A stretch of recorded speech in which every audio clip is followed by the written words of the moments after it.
All right. So, like I said, about a week ago, I went in my Discord, into my sub-only chat, and said, ask me anything, and I'll answer on stream. And we got 93 responses. So I'm going to go through this and answer as many as I can over the next couple of hours. I got max 3 hours. But we'll see how we go. So I'm going to turn the music down a little bit. It's probably a little bit loud. There we go. It's good volume. So chat, first question. What is your favorite dinosaur? Now, I personally love Jurassic Park. I watched Jurassic Park. It was probably the first movie that actually made me scared as a child. And the dinosaur, the one scene that made me fucking jump in the theater, like this far, I'm not even joking, this far out of my chair, was, do you know when the kid, I can't remember his name, was it Sam? And he's like crawling through the vent, and the Velociraptor headbutts the vent, and he fucking like, and that, he like, I don't know, that jump scene there was like the most holy shit, like I'm scared as fuck scared. I freaked out as a kid. So yeah, I wasn't afraid of the T-Rex for some reason. He was just like, because you knew he was coming. T-Rex can't do the surprise attacks. But Velociraptor, clever girl, was incredible. So, favorite dinosaur is Velociraptor. I know it's very boring. I don't have like a special dinosaur that like I could educate you on. But yeah, that scene there, that scared the shit out of me. The kitchen sequence made me super nervous. Yeah. All right, that's a pretty straightforward one. Next. What in your opinion is the best rifle to escape from Tarkov?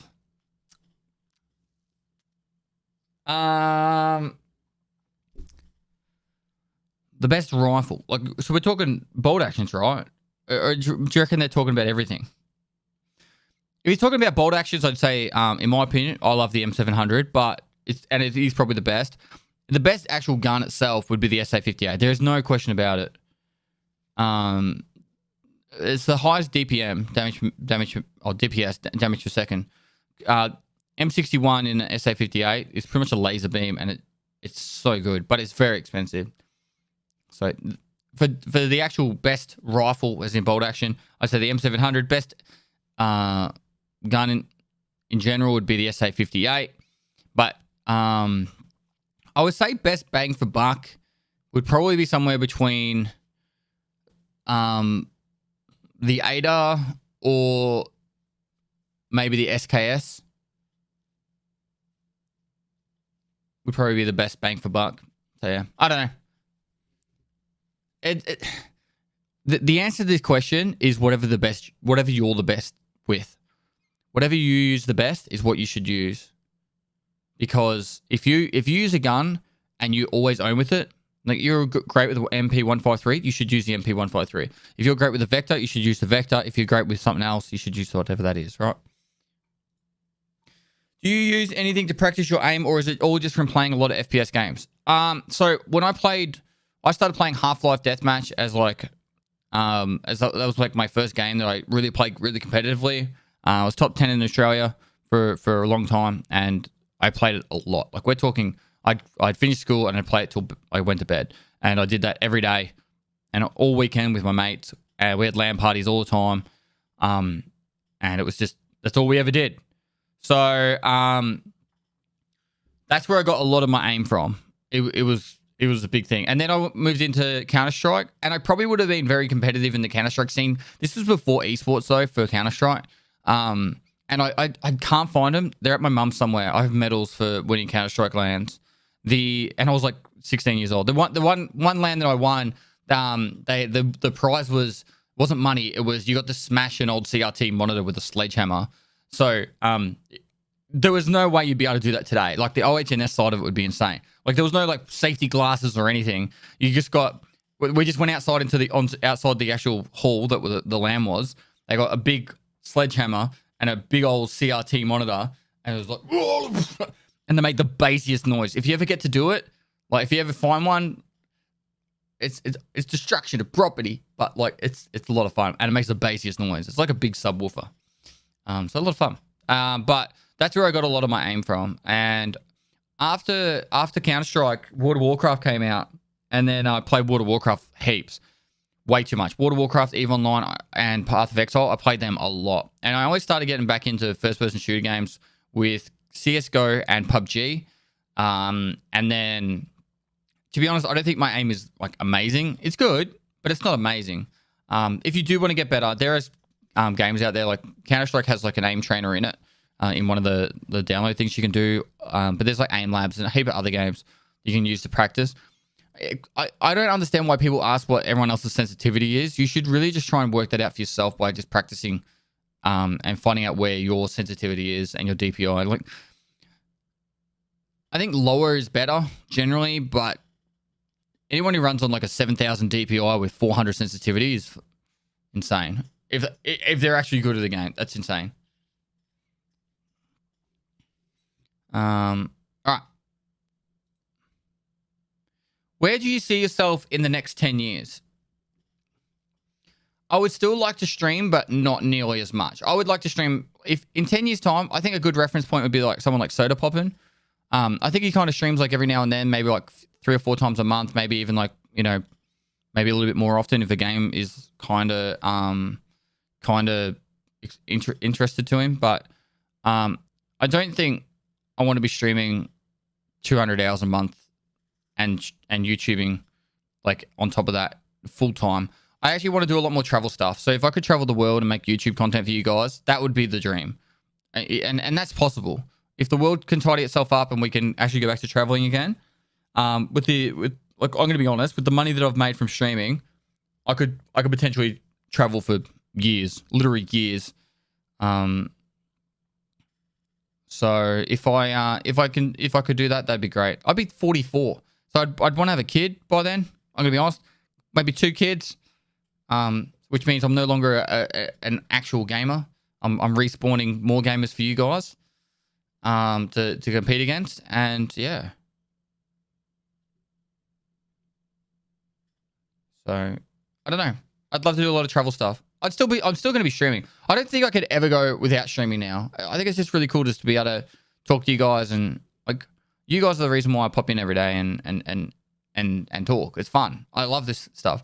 And it's why I want to do more of this stuff, where I get to talk to you guys and actually just have fun. And yeah. Next. Hi, Pest. If something were to ever happen to EFT, would you continue to stream, and what would you stream? If EFT was to be deleted today, what would I do? I think I'm now established enough that I could probably just re-establish myself in a different game. And I think I always try and, like, if anyone's seen my Pestilian Mask video, Embracing Change, I'm the kind of person that would be like, all right, sweet. Like, Escape from Tarkov's not around. What do I want to do now? And I would push myself to new heights in a new way. I actually think, like, I don't want to be like, I've already got all the followers in Tarkov, but like, the opportunity for growth in Escape from Tarkov for me right now is actually quite low, because a lot of people already know me. Therefore, I'm really only getting the followers from new people that are coming into Escape from Tarkov. Whereas, if I was not longer able to play Tarkov, there would be a vacuum of players moving around to other areas, and some of my viewers would follow, and I could play other games and hopefully have a good following, and we could rebuild the stream somewhere else into it being a very successful stream somewhere else. What game would I play? I don't really know. I would honestly rather go into like fishing streams or some sort of IRL stream where I no longer dictated by a game, but I'm more dictated by me as a person. So, for example, fishing streams, or I could like just do some sort of outdoor stuff. You know, Brox from New Zealand, perfect example. Him and his wood crafting. I would love to do that. If I can find a house with a big cave, a man cave or garage, like someone literally just said, in chat, it would be an amazing opportunity for me to go and teach you guys how to fix a car. I could remake cars. I could spray paint cars. I could, you know, do all that kind of cool stuff, and we could do it together. I could start a greenhouse and teach, like, you know, how to plant vegetable patches, and we could build a cabin. All that kind of stuff sounds really exciting to me. Like, I'd still do gaming, but that stuff sounds exciting to me too. Are you a decent mechanic? So my dad and 2 of my brothers are mechanics. So I learn a lot from them. And if I ever had any questions, I'd be able to find the answer through them. All right. What do you feel the three most important tangible goals the human race should focus on as a whole?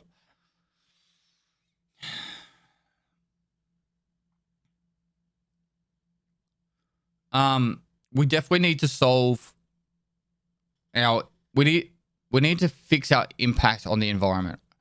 I'm guilty of it. You know, I do stuff that isn't great for the environment. It's the reason why when I go fishing now, I throw all the fish back into the ocean. You know, I don't keep them. My wife and I want to make sure we have solar panels on our house. We want to make sure we have as minimal impact on the environment as possible. Even though I just went out and bought a big V8 car, the idea behind that is it's a four-wheel drive, so I can travel around and see the world. So it's not just about there's a balance, right? There's a balancing point. So I think definitely we need to work as a whole on fixing our environment. If you need a reason, go watch the David Attenborough doco, his testimony. Honestly, if that doesn't hit you in the feels, then nothing will. If anyone can convince you, it'll be David Attenborough in that doco.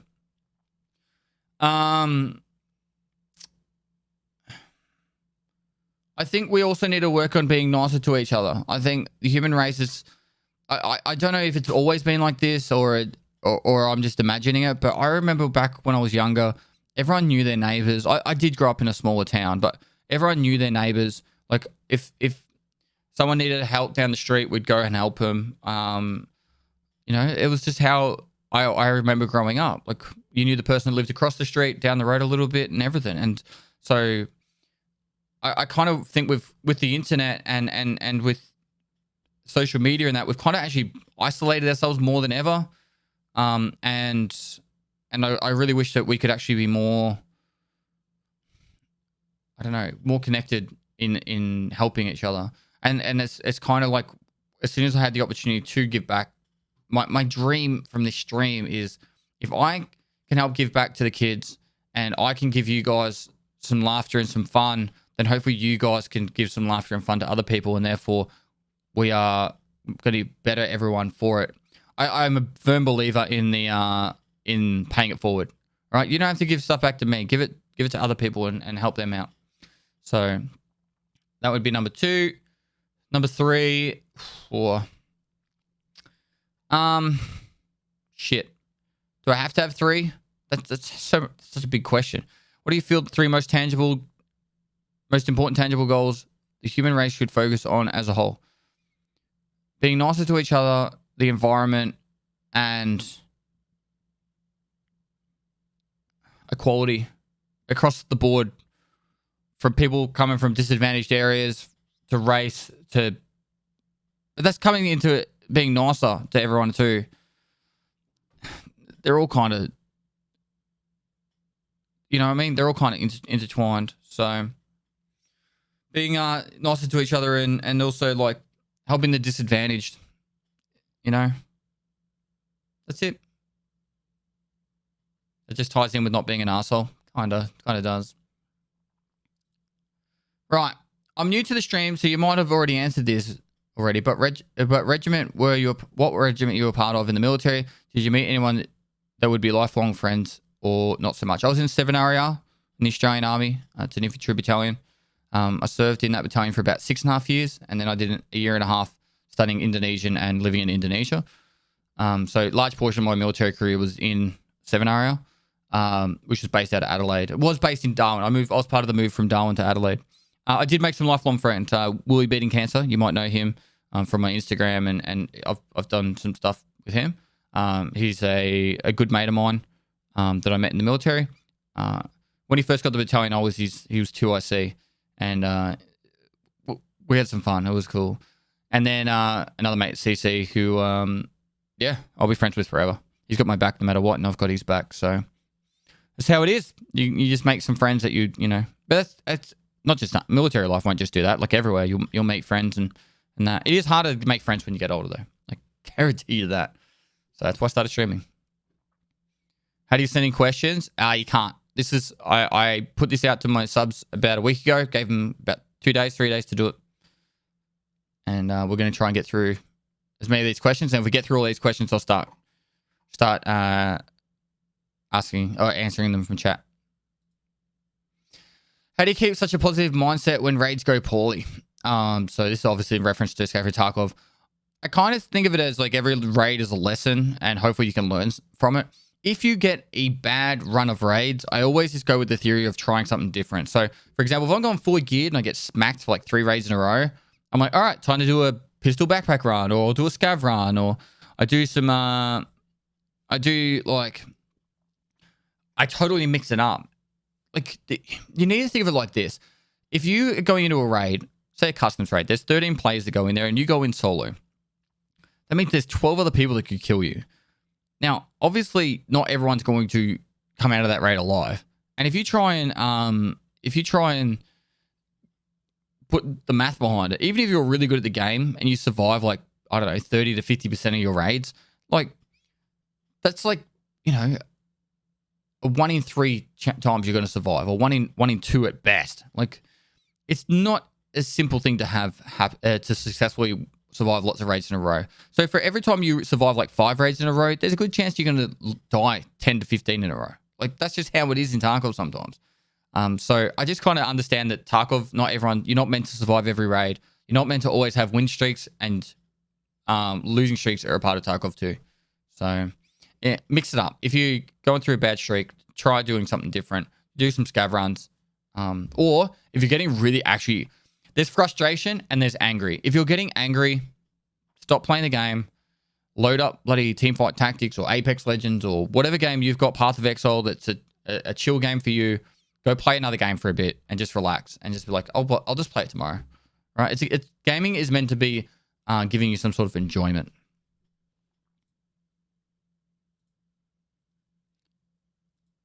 How do I convince my girlfriend that Tarkov is more important than sex? So this is a very difficult question for females in particular to understand, but some do. Some do get it. So I guess, how do I word this? You really do need to just explain to them that girlfriends aren't forever. Sex isn't forever, but Tarkov is. So you need to put the time and effort into Tarkov. Best thanks for helping the kids. To make sure that you can always enjoy it for a long period of time. Whereas like with a girlfriend, they'll come, they'll go. These things happen. And you got to tell them, if you really want to lock me down, you have to marry me, you have to help support me, and then after that, help me make more gamers in the world. Otherwise, leave them. Do you use a separate audio track for music to avoid getting DMCA strikes? All right.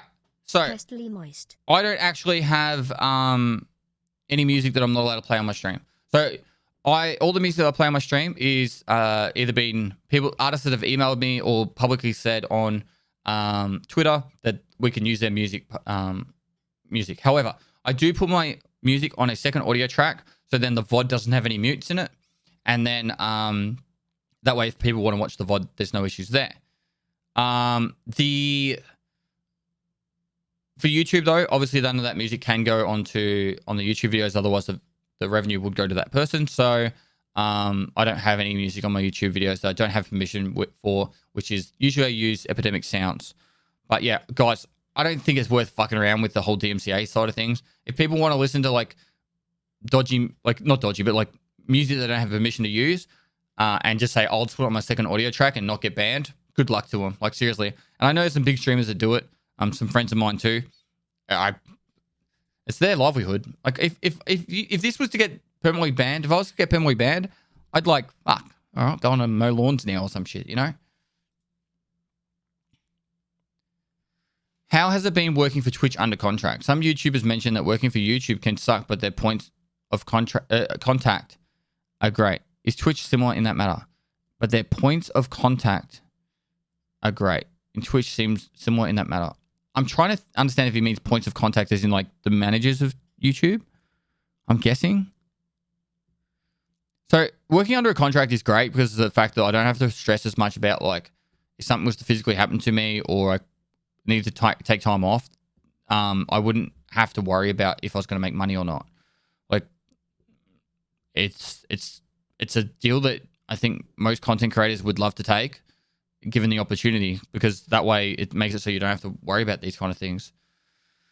So yeah, I understand that people were like, oh, you're gonna have to run ads, but I understand that I kind of think of it like this. I would rather run ads and then you don't run ads and then you're not financially paying for my livelihood as much. I know, like, yes, time is a blessing and you guys will miss some content because of it, but I try and run my ads at strategic points where you guys don't miss anything. Like, I'll go to the bathroom or be during a loading into a raid and it's just sitting there talking. And then that way you guys get to see everything. I'm not taking as much money from you guys and I still get ad revenue and covered that way. I won't go into too much detail about this, but I'll leave it at that. Like, so yeah, on that note, it's time for an ad. All right. Would be hilarious if you ran an ad right now. Ad time chat. If you get an ad, I've got to do it for my Twitch contract. Get an ad block. And I'm honest with people. I think being honest with people is the best. Get an ad block. Use your Twitch Primes. Cost you nothing to sub with the Twitch Prime and then you don't get ads. Use Twitch Turbo. Then you don't see ads on any channel. Or refresh the page, I think might work. I don't know. Enjoy the ad. I hate the way Amazon treat their workers. Pretty shit house. Not many good companies though. I don't know, man. Everything's a business at the end of the day. JZL Games, thanks to the Prime. Simple Shot, thanks to the Prime. Mally's, thanks to the 15 months. The Smell of Remy's Scarf, thanks to the 8 months. Catch 22, thanks to the 14 months. Bad at Games, thanks to the 5 months.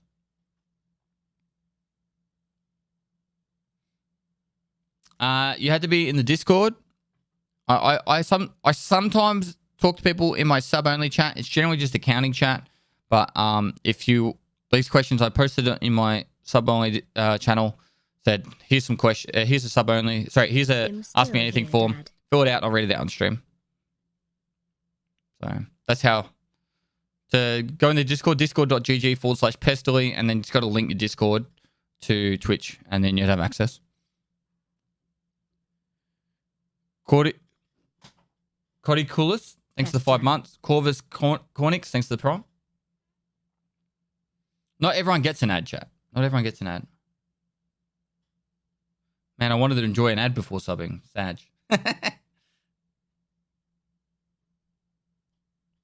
What's your current sub count? 14,000. I'll probably drop 3,000 or 4,000 today and tomorrow.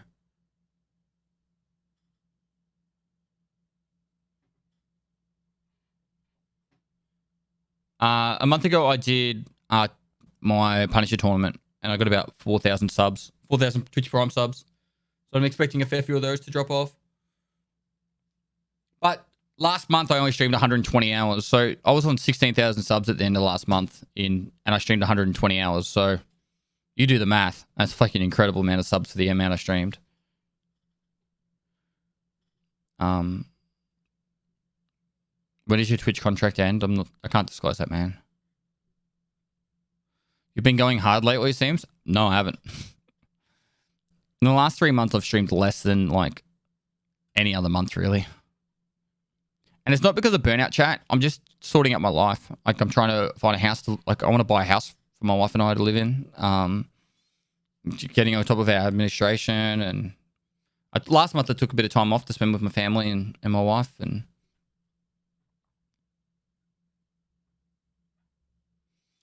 Vague Grills, thanks for the prompt. All right, ads done. Next one. Did you and Christina plan on having kids and starting a family? Christina is CH, by the way. That's all right. You didn't know. Yes, we are. Don't know when, but obviously it won't be ages away. Probably within the next 3 or 4 years. Plan on having kids. I don't know how many. Okay, this is the theory I had. I want to have maximum 3 kids, and I'd love to have a boy. All right? I don't know why, but I'd like to have a boy. But if we had 2 girls, I'd stop. Because there is no fucking way I'm having 3 girls. All right? So if we get a boy on the first one, sure, have a girl on the second. It'd be fine. But if I get to 2 girls, And it's like, well, we could go for a boy on the 3rd. Nuh-uh. I ain't risking that shit. I am not risking that shit. What's wrong with girls? 3 girls, Gina. 3 girls. That means there'll be my wife and 3 girls and then me.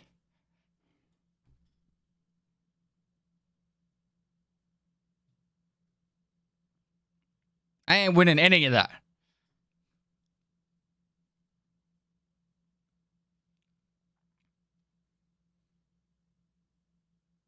So yeah. What about Lindsay? Well, this plan is the best. Have 2 girls and a boy. Well, okay. One peg. I'll just separate my sperm to one side to the female. Like the male sperms. It doesn't work like that.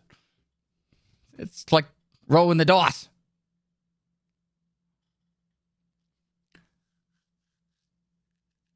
I'm the youngest of 3 girls. Don't do it to them.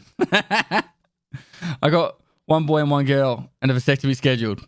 That'll be me, bro. I'll be 100%. As soon as we have, if we have a boy and a girl, bam, vasectomy. We're good. We're good. All right. So yeah, we do plan. Where do you see yourself in 5 years? Already answered that. But it was 10 years. In 5 years, I'll still be streaming on Twitch. Or I'll still be gaming at least. I don't know. I stream on Twitch. Maybe there'll be a new one. Maybe Mixer will come back.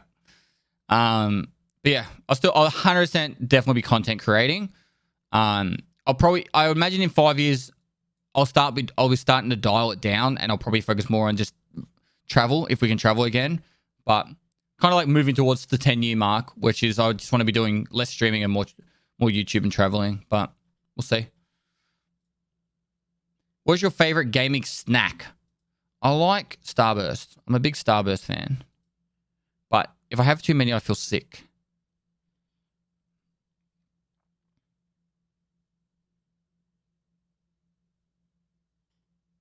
I just bought EFT because of sale and download issue. Any solution? I don't know, man. I mean, couldn't you do Outback streams? Yep. I could. All right.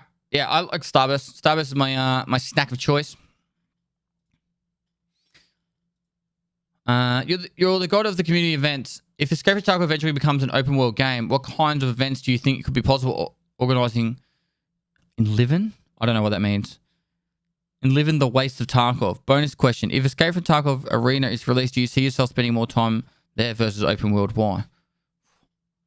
Right. Open world events, I don't think I could do like a Punisher in an open world thing. But the cool thing about open world is I would hope it would align with the Clan Corporation's alliances side of things. So I'd have like the Pestilent army, and like we could declare war on the Deadly Nation, for example, like Deadly Subs crew, and then we could be like, all right, we're holding dorms, come at us, right?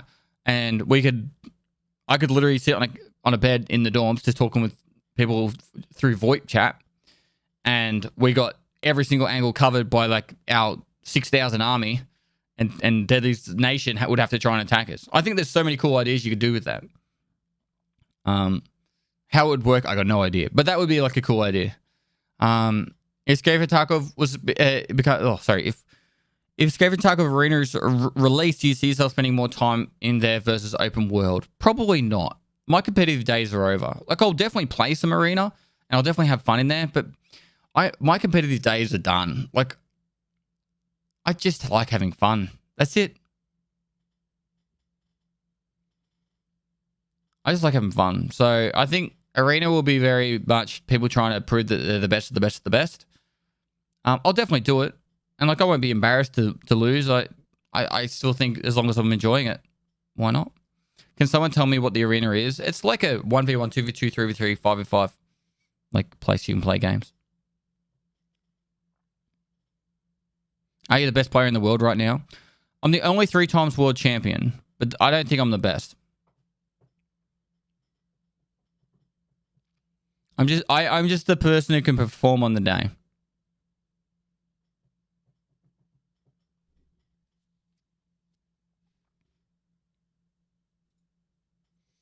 Do you plan on going back to Europe after the pandemic and finishing your planned trips from 2020? Yes, 2024 is penciled in as returning to Europe. However, that is very much dictated by how the world is handling COVID and how the world is going to be situated, obviously. So if everything goes back to normal and we can travel, 2024, I'd love to go back to Europe and properly travel around and see all the countries and climb mountains and meet people and stream and all that stuff. But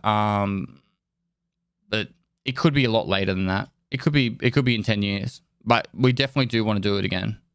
We want to do it properly.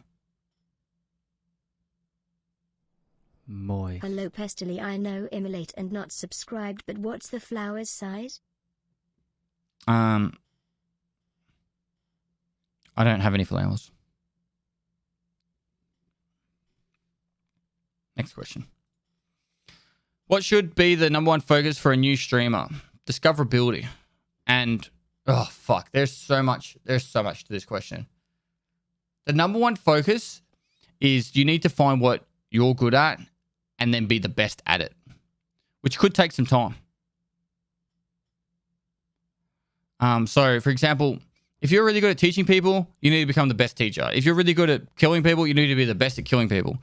If you're really good at entertaining people, you need to be the best entertainer. If you're good at all three, you should try to be the best at all three at the same time, right? And then from that point, you should then try and become discoverable. So you got to do all of it at the same time. So you need to be increasing your content quality, putting as much content out there in discoverable ways. So YouTube, TikTok, Instagram, Twitter, you need to have all them going. Instagram, is my opinion, whilst also improving your content quality and making sure there's plenty of it out there to be discovered. So I would probably say at the moment, if I was to start again, if it was my very first day streaming again, I would put 50% of my time into Twitch, 50% of my time into YouTube. 100%. Like that's 100% how I would do it. I did probably 80 to 90% of my time on Twitch with 10 to 20% on YouTube. And I feel like I could have definitely done a lot better pushing out YouTube more earlier on at a higher quality. So yeah, that's a very big question to answer in detail, but that's the answer you're going to get. What's your favorite movie / TV show / book? Favorite movie? I have 3 favorite movies. We've spoken about this a fair bit. I actually think I've got a YouTube on my Pedestal Mars channel about it. Forrest Gump, Braveheart, and Fight Club are my 3 favorite movies. TV show.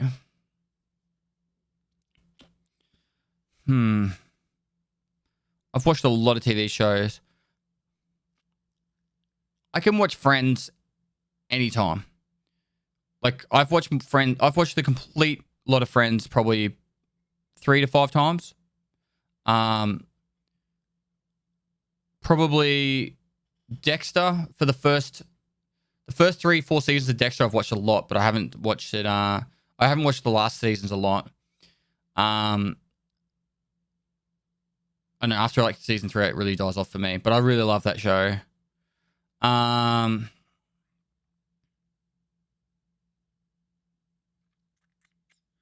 Is it Dark Angel, the one with Jessica Alba?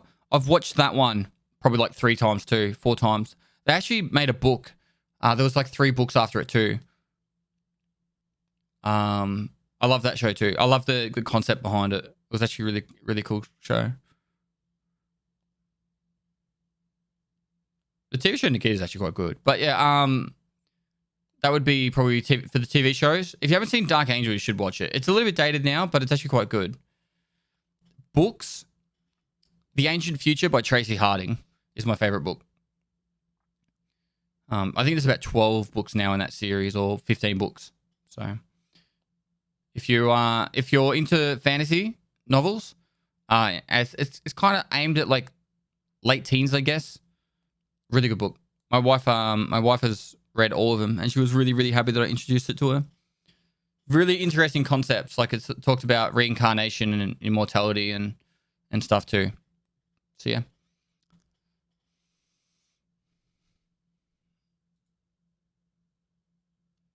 Do you want more information on the book? I can give more information, but I've watched Firefly a long time ago. My wife made me watch it again more recently. What was the name? The Ancient Future by Tracy Harding. It's about a woman who she's in Scotland. I think it's in Scotland, and then she gets teleported back to the Dark Ages, and she's actually like a is it Brazilian Jiu-Jitsu or Judo or karate? She's got like a martial arts. She's like black belt in martial arts, and she absolutely like kicks the ass of like one of the knights, and then people were like, "Holy fuck, who is this woman?" Because they thought she was a witch. Oh, because they saw a CD player, and they thought she was a witch. So yeah, and it goes on from there. It's actually really cool. It's Tracy with an I. Yep. But yeah, I just really like it. All right.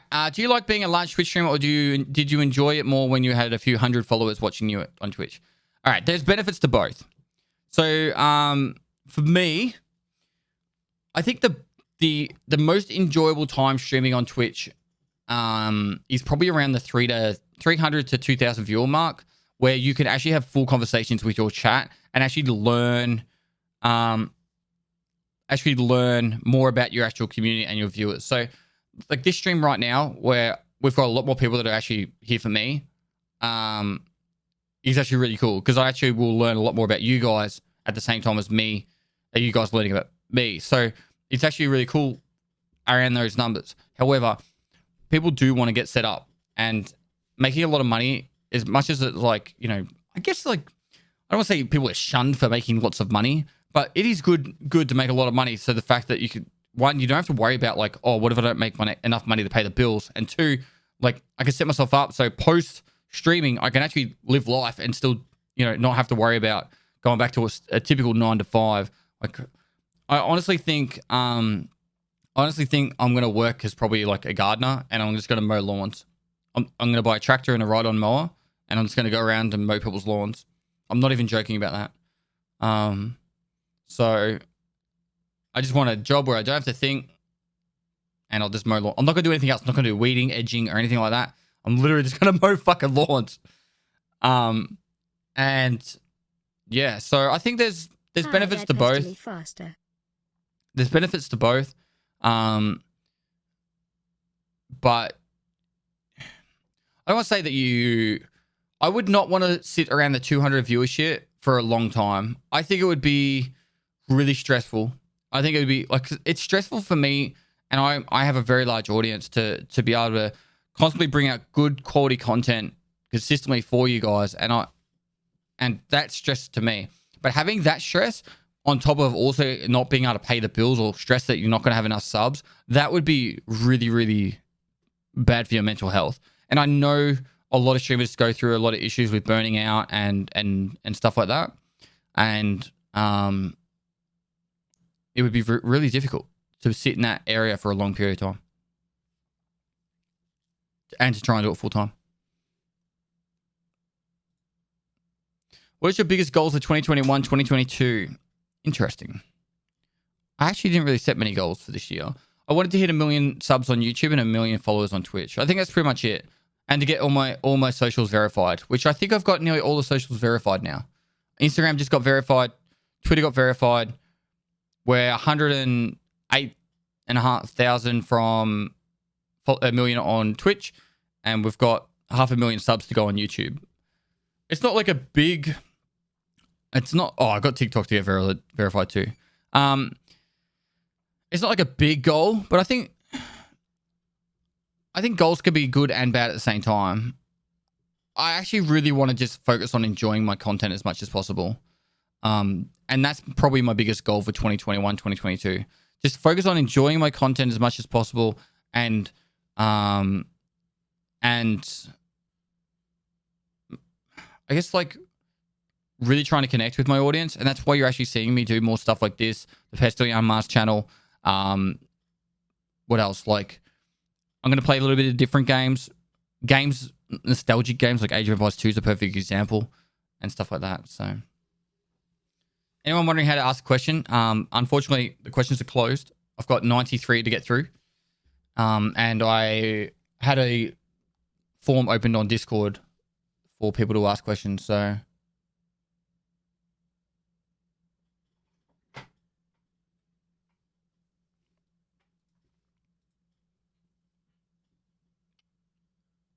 right.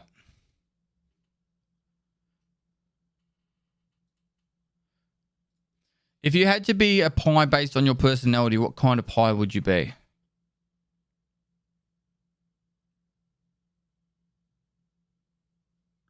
Ned Kelly. I'd be a Ned Kelly pie. Chat's like, what the fuck is a Ned Kelly pie? Google it. Actually, don't know if it comes up. Ned Kelly pie. It does.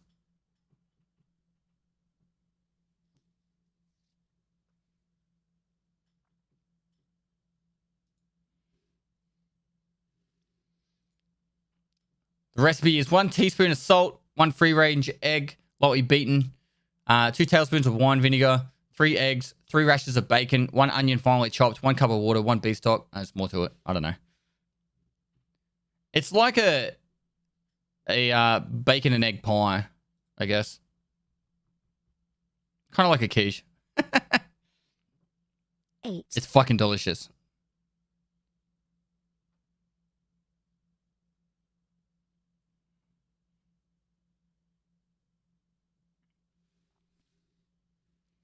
Right. What are the most common annoyances that you see people asking you in Twitch chat? This is just inviting people to ask me these questions. People asking when the wipe is doesn't even bother me, not even slightly.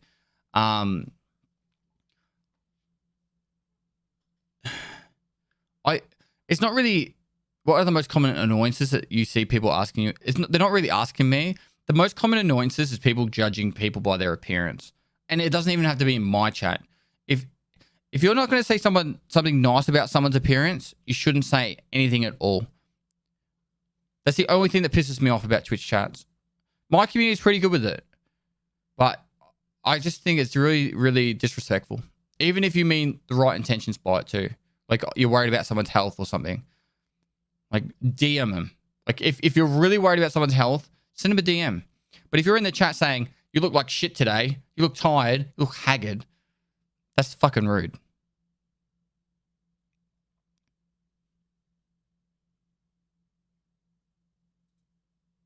Should the KS-23 and grenade launcher be removed from Tarkov? Grenade launcher, yes. I actually think there's no place for the grenade launcher in Tarkov. It doesn't really add to the game. I never go into a raid, hear a grenade launcher go off and go, this is going to be a sick raid, or this is going to be good.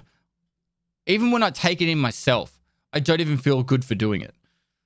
So I don't really see how it adds to Tarkov.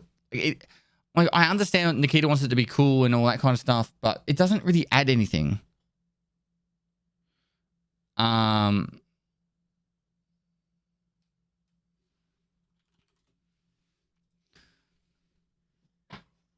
KS-23, I think it's fine. The star round either needs to be nerfed or removed, but the actual gun itself is fine. A shotgun should be devastating. You should be scared of a shotgun. If you walked around a corner in real life and someone shot you point blank with a KS-23 or even like just a 12 gauge shotgun at point blank, and they hit you in any part of the fucking body cleanly, you would be in the hurt locker. You would either be dead or in the hurt locker. So yeah, it should be in the it should be still in the game. And I think as much as it frustrates me to die to a shotgun, particularly the KS-23, that shotguns need to be scary. And one last point about shotguns in Tarkov is I think shotguns in Tarkov is honestly the most accurate representation of shotguns out of any game I've ever played. All the like Battlefield, Call of Duties, and PUBG and all them shotguns the rounds seem to just disappear after like 3 meters. In Tarkov, you can shoot a buckshot at someone at 50 meters and kill someone, and that's what it's like in real life. You should be able to shoot someone at a considerable distance with a buckshot, or a slug and to be able to kill them. So, even shotgun scavs. You know what, chat? Like, I'm going to be completely honest. It is super fucking easy to shoot a gun. A scav should be like, I gave my wife a Remington 700 and she was hitting stuff out to 100 meters first, like straight away. Not even issue, no issues. It's not hard to shoot a gun. It's hard to shoot a gun with a high heart rate and running around like crazy with people shooting back at you. Yes. But if you're standing still and someone else is standing still and you both shoot at each other, if you both miss, you must be doing something completely wrong. The only guns that are actually really hard to shoot are pistols. And that's because of the short barrel length, and the smallest amount of adjustments will make the biggest difference. But after, like, pistols are hard to shoot. After pistols, everything else is easy. Shotguns, rifles, assault rifles, all them. I'm talking in real life. So guns, like, scavs destroying you in Tarkov, you shouldn't be in the open.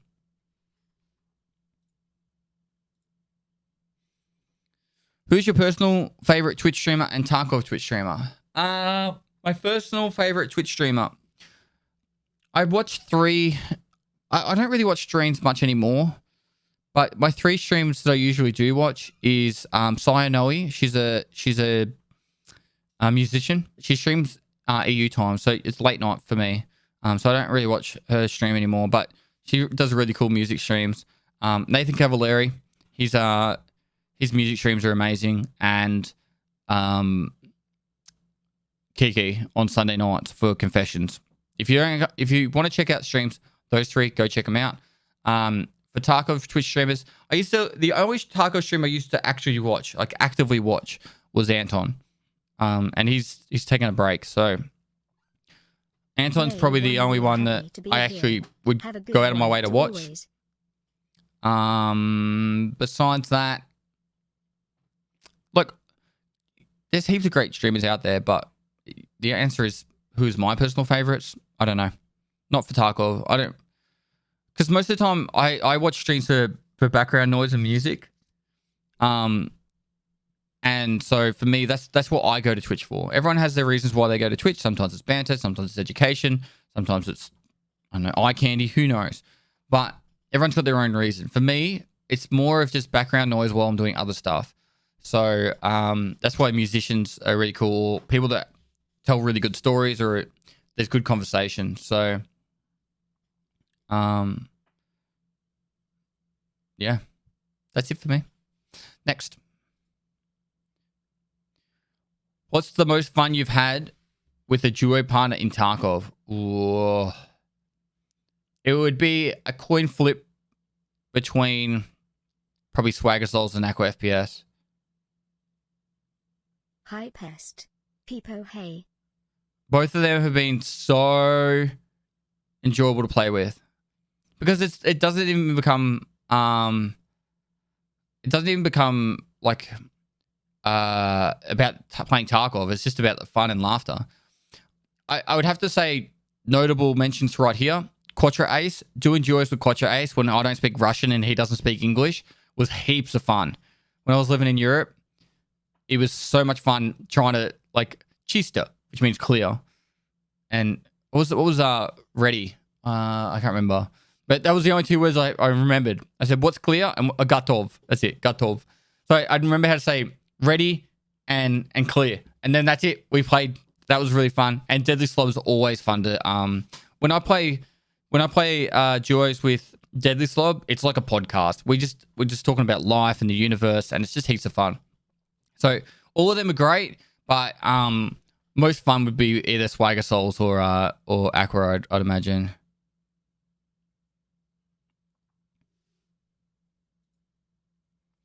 What are your hopes for the next wipe and future of Tarkov? Next wipe, I would imagine it's probably going to be with Lighthouse, which is probably going to be a few months away. If it's not with Lighthouse, then who knows? And I would hope that there is some sort of decent overhaul of some sort of content. Either the main storyline or new tasks or something of new content. Because I don't want to say the game's getting dry, but it is. Like, there is a lot of just repetitiveness now. So I feel like I've done everything so many times over. Hardcore, snowballs, race series, and that. I want it to be. I want it to be new and exciting for you guys. So, when I make content, and so that's why I'm doing other stuff at the moment. But yeah, hopefully the new wipe will come with either a new map or some solid overhaul of new information and new stuff. And the future of Tarkov. Obviously, I want the game to be completed in the vision of Battlestate Games, and they have a really good time doing it. Like, I think the development cycle should be enjoyable for the development team and also us. So, sorry, I got a mustache hair that's tickling inside my nostril. That's why I keep scratching it. But yeah, I want to have this really exciting, brutal game that makes me feel really high and really low all on the same day. So hopefully the future of Tarkov is a great future with all that stuff involved. Love you, no question. Sorry, just wanted to say hey, Caps. Cheers, Caps. Are you afraid of spiders? Nope. I'm not afraid of spiders at all. Redback spiders and funnel webs are really dangerous in Australia. They don't scare me at all. Most of the time because I know where to look. I don't really get surprised by spiders. The one time I did get surprised by a spider, it was a huntsman. It was about this big. It was about that big. So in reference to my head, it's like, I don't know, like about that big. I was driving along. Before I left, I drove from Melbourne to Adelaide. Before I left, I saw a spider in my car. I saw a huntsman in my car, and it went into my air vent. And I couldn't get it out. I squirted water in there. I tried everything. Could not get it out. And I was driving. I got all the way to Adelaide, and I was in the suburbs, just about home. And I looked to the right, and there was a fucking spider on the window right next to my face. The huntsman was. And normally, it wouldn't scare me to see a huntsman, but because of the sheer fucking size of it right next to my face, it scared the shit out of me. And I was in the right-hand lane. In Australia, it's obviously opposite to America. And I swerved across the whole fucking road and nearly mounted the curb out of fear. I was just like, ah! like, ah! Like, I was like that. If there was a car next to me, I would have sideswiped the fuck out of it, and I would have probably killed us all. I wasn't going that fast, to be honest, but still, it scared the shit out of me, and yeah, it could have been really brutal. And I honestly think that there would probably be a lot of people in the world that would actually have car accidents because of spiders. So nice. Killer Bravo 777. Thanks for the tier 3 sub for 7 months, dude.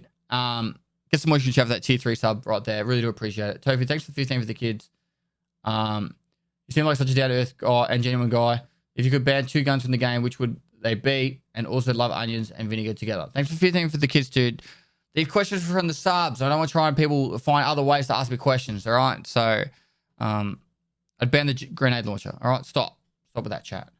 Also, ad time chat. You get an ad, guys. I'm going to do it right now, so I'll pause and just chill. But yeah. I'm going to do the ads for the Twitch contract. Use your Twitch Primes, Twitch Turbos, ad block, whatever you have to do to get around it. But it is what it is. So I won't answer any more questions for the next 2 minutes, but we'll just chill. Spiders aren't scary, chat. Like, they're really not. If they surprise you, a surprise spider can be scary. But in general, spiders aren't scary. Henka84, thanks for the 6 months, by the way, dude. And also, I swear I saw a sub that was like 3 months in advance or some shit.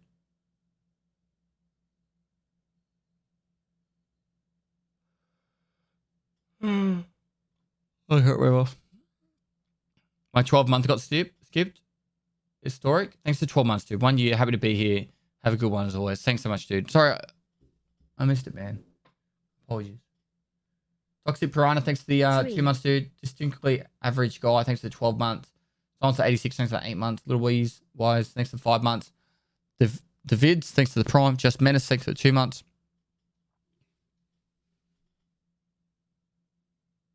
Funnelwebs are on the East Coast, around Sydney. Lots of love. Vanderballs, thanks for 2 months, dude.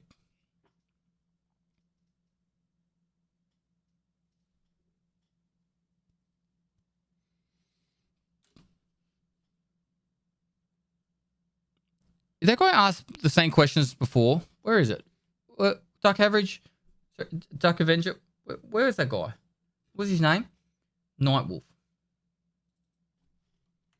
I swear I answered this guy before.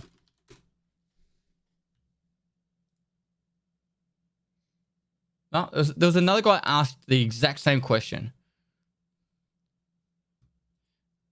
if you're struggling to load into a raid and it's not letting you connect, check to see if you've got a dog tag case full of dog tags.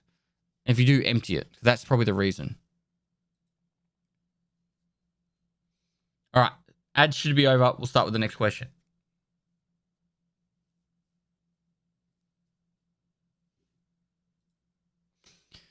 What was one thing you wish you would have known before you started becoming Twitch famous?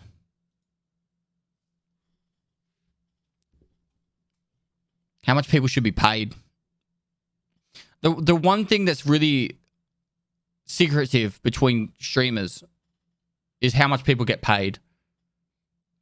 And so when you get an email saying, "Hey, we want you to advertise this," and they're like, "We'll pay you, I don't know, X," and you're like, "That sounds pretty good."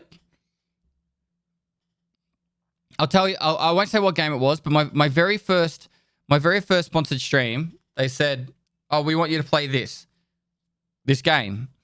What are your rates?" And I said, "Oh, I'd love to play that game. $500 for 8 hours." That's what I said to him, right? Right. And I was like, wow, I'm going to get paid $500 to play this game. And I was so excited. And they came back and said, we'll give you $500 for 3 hours, right? And I was like, oh my God, I had to play for 3 hours? And I'm like, that's awesome. And then I actually found out that, like, no sponsor stream really gets paid for more than 3 hours. So, like, me saying 8 hours, I was, like, really ripping myself off. So, you know, like, that kind of information should really be, like, just more available to people. I thought $500 for 8 hours was good. It was definitely at the time. 100% was definitely at the time, so...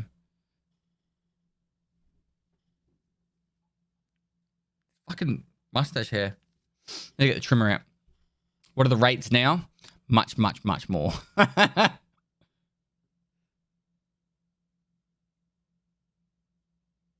remember you had 33,000 viewers one day and you laughed and said, imagine if I ran an ad right now, I'd make blah, blah, blah amount of money.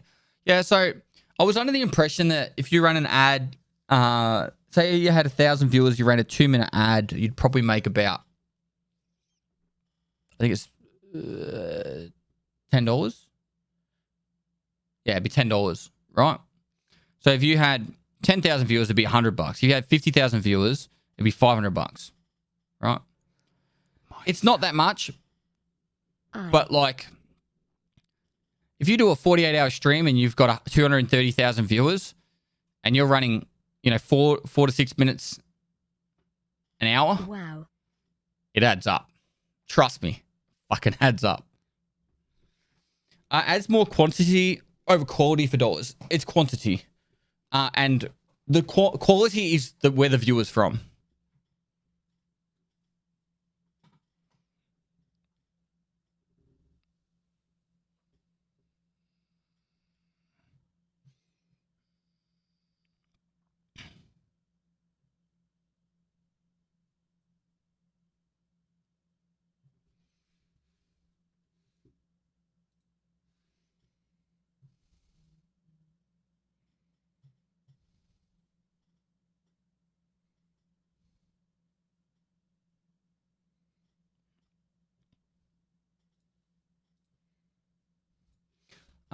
Chef Dog, thanks to tier 1, mate.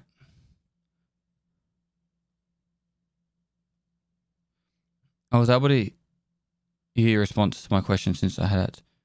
I was not able to hear your response. I said if you got a dog tag case full of dog tags, remove the dog tags from the dog tag case. Right, next. Crispy or nah? Crispy what? Chat? What the fuck is this in reference to? Or should I not ask? Chicken?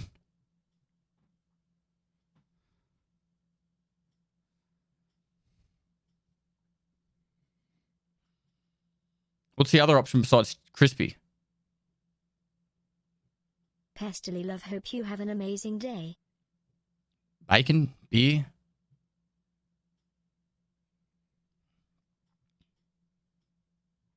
Not crispy. Soggy chicken. Raw. Semi-raw. What? Is it grilled or crispy? I don't know. Crispy, probably. I know you Americans really like your chicken, so obviously I'd probably go crispy over grilled. All right.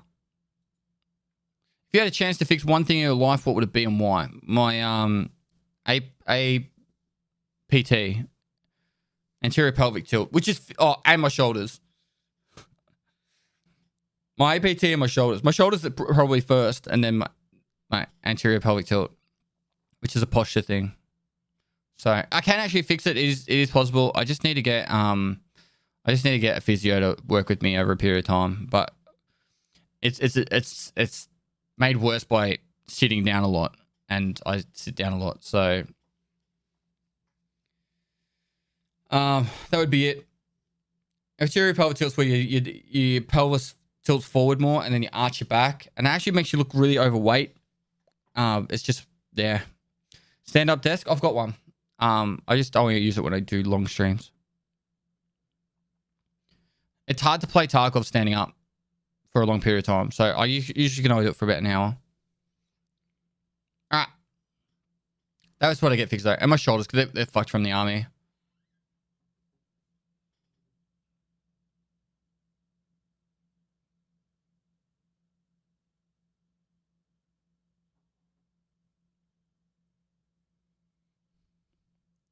It's the longest stream you've ever done, 48 hours.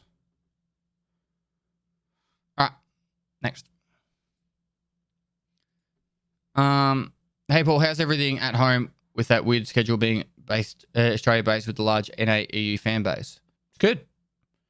How do you and the wife make sure to have time for each other with such a weird schedule, nonetheless, friends and family?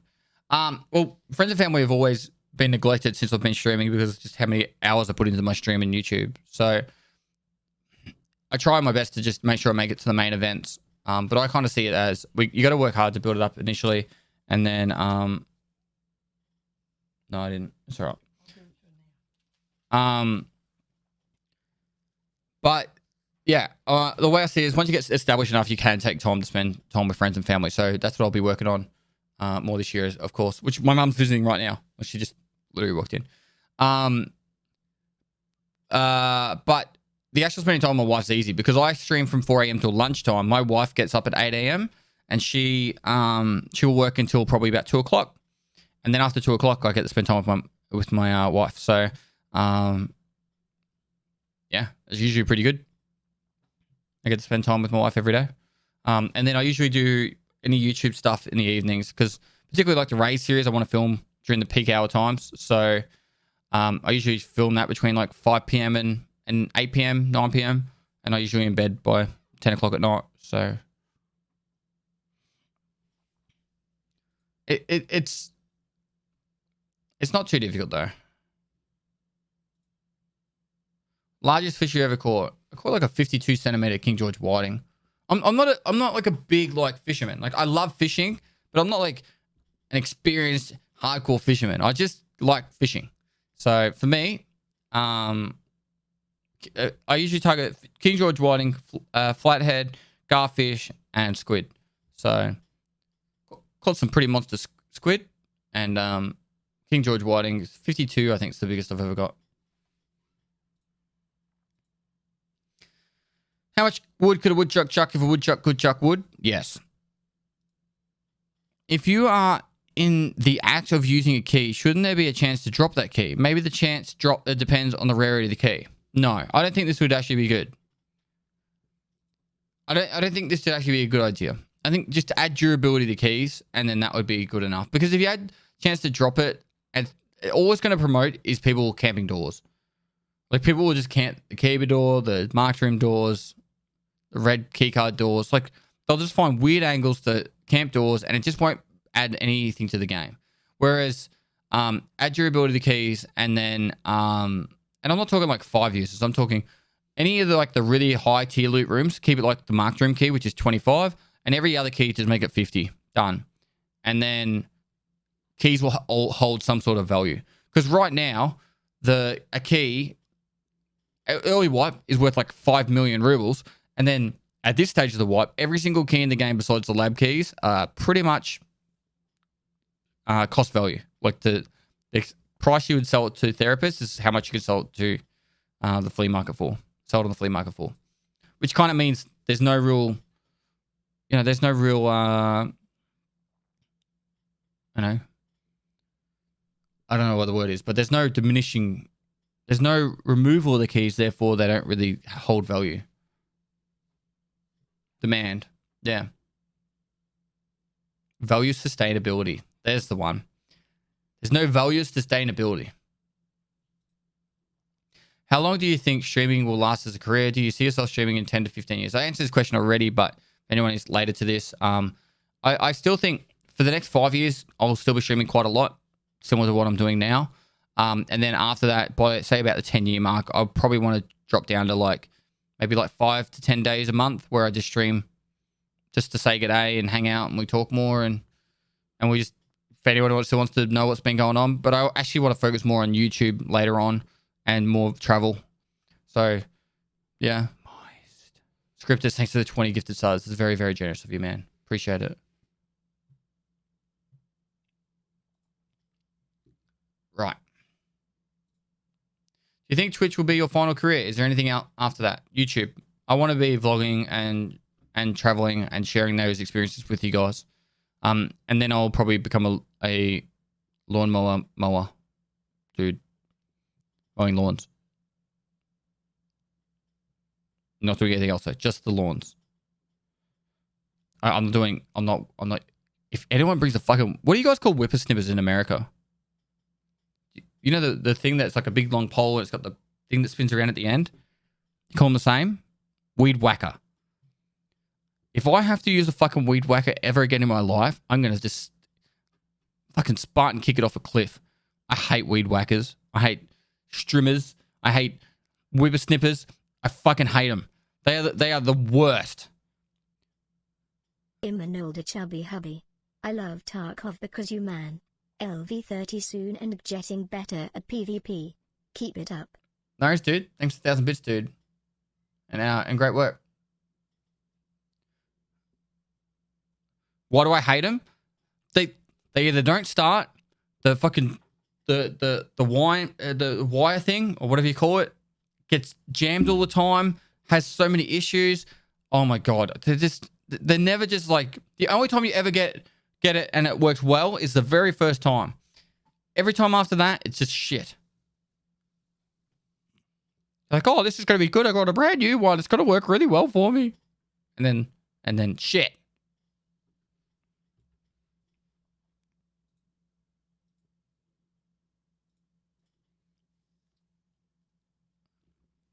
All right, buy a good one. I've done that. All right. You seem very good at pursuing your dreams no matter what and making them happen. What is your secret? How did you overcome the seemingly large mountains in life, like selling your place and moving to Europe, going full-time with streaming, joining the military, etc.? I'm a very goal-driven person. So for me, I just break it down into a process. I don't just go, I'm going to do... Why did the music stop? That's coming. I don't just go, I'm going to go to Europe.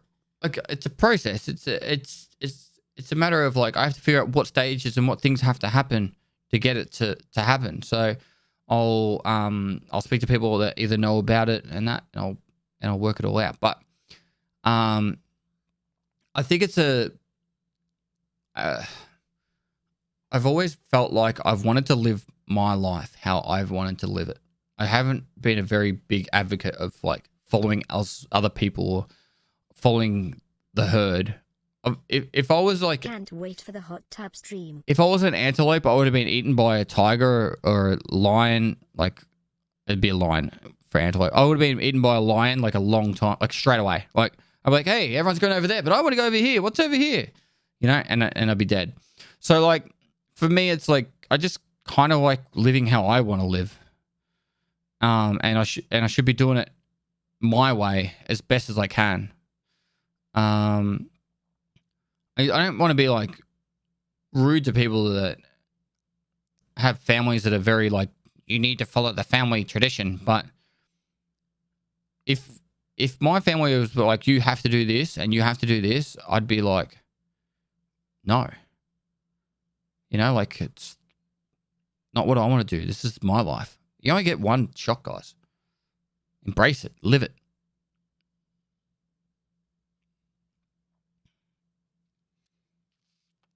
Lady Bunnykins, how you going? You're the best at being you. No one else could be better. Unless reincarnation is the thing. Never know. Could be. But yeah, you should live life how you want to live it to the best, like obviously within the rules. So, and be very, you know, this is, I don't want to go too much of a tangent, but you should take the time. If you guys are above 25, you can do it younger. There's no reason why you couldn't do it younger. But if you're above 25, just, you don't have to do this, but if you feel like it, sit down, write down a few titles.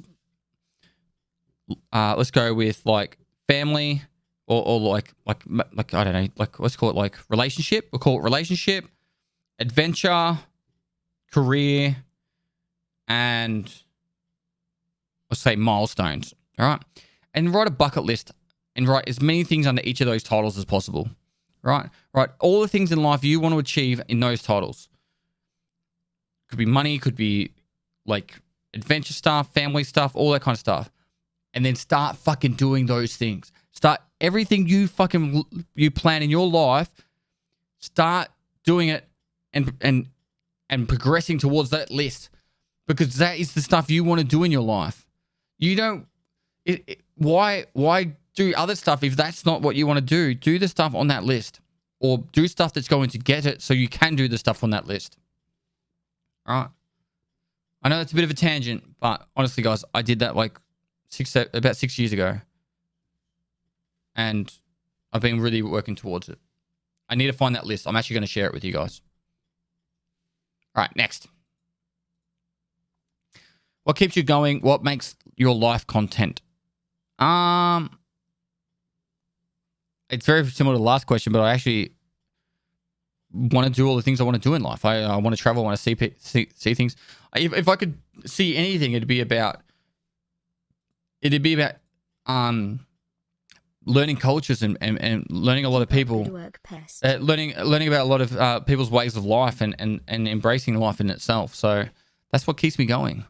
Can someone explain to me what he means by what makes your life content?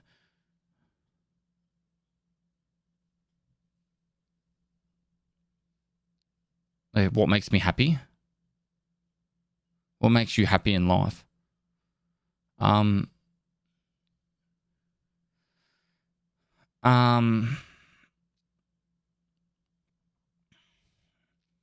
those, I don't, it's such a boring answer, but doing the things that make me happy.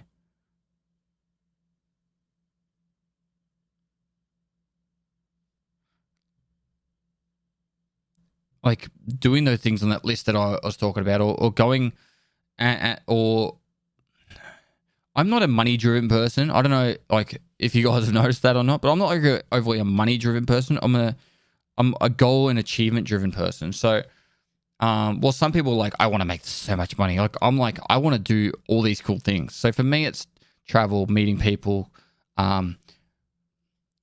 raising money for charity. Like that's the goal, not the actual money part of it, but the helping the people is that. So if I can help people and enjoy life at the same time, that makes my life content.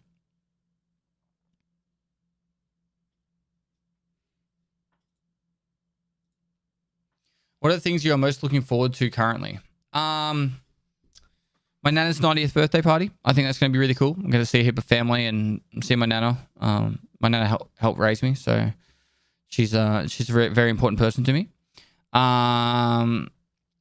That's like very imminent, I guess. Like that's in the next 3 to 4 weeks. Street to Tarkov, I'm looking forward to. I'm not overly hyped about it, but I'm looking forward to it. I think it's going to be really cool.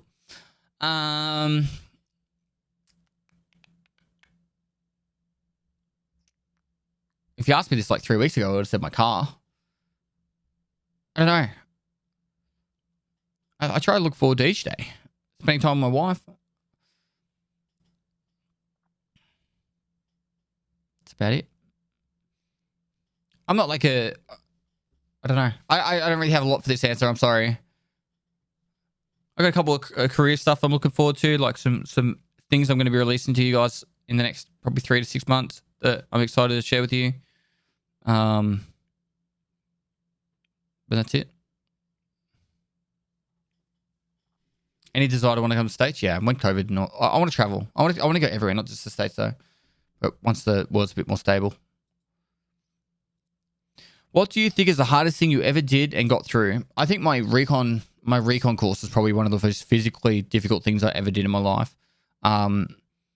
It was like we did like an 8-day patrol where we slept probably 2 to 3 hours a night and was walking and stuff the whole time. That was really physically difficult.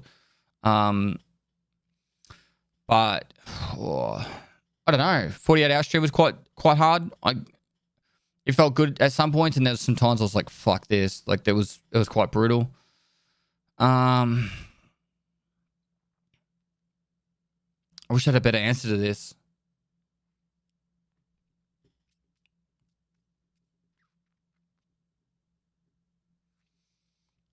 Mentally, I know.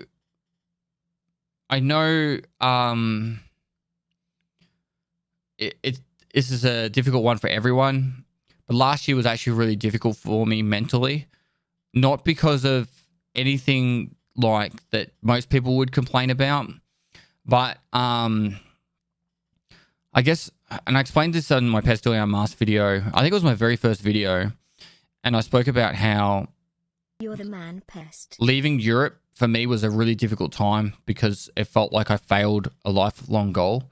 So my goal to go to Europe and climb every mountain and meet people got stopped because of COVID, right? And now a lot of people will be like, yeah, but you can do it again in the future. But a lot of people don't understand the fact that the best way I can refer to it and reference it, guys, is imagine training up for the Olympics and then the Olympics being cancelled, right? And that was your whole lifelong goal. Well, whilst traveling Europe, for me, isn't an Olympic gold medal. And in a lot of people's eyes, it's just a fucking it's just traveling. But for me, that was my Olympics. That was my life goal. So for me not being able to complete that, for no fault out of my own, was very difficult for me because I felt like I failed my objective, my goal, and I potentially won't be able to do it again. And I know you guys will just be thinking, but you can do it again. It's not going to be the same. Like we spoke about this earlier, I'll probably have kids at some point in the next 5 years, right? So it'll be a different experience. It was meant to be like, I'll be backpacking, I'll be traveling and meeting people, sleeping on people's couches. That was the original goal for it. And there was a time last year I took off about 13 days straight. It was the longest I'd taken off streaming. And I took my wife, we hired a BMW convertible and we drove around the Netherlands and that. And that was kind of just a chance for me to just see the country and just reflect like that. And that was a bit of a difficult time for me mentally because I love streaming and I love talking to you guys and I love playing Tarkov and playing computer games. But at the same time, it was a really difficult time for me because of the whole COVID situation, which, like, I understand, guys, that, like I said, everyone has their own stories, and I don't want to downplay the fact that people lost lives during COVID. Like, you know, that's fucked. Like, I hate the fact that people are dying right now because of it. But, you know, so that's how it is. What are your top 5 bands? Holy shit. Rise Against, Slipknot, Linkin Park, Limp Bizkit, and Red Jumpsuit Apparatus. I'm sure I would have missed some, but there's 5 that I like to listen to a lot. How's that? El Nino. That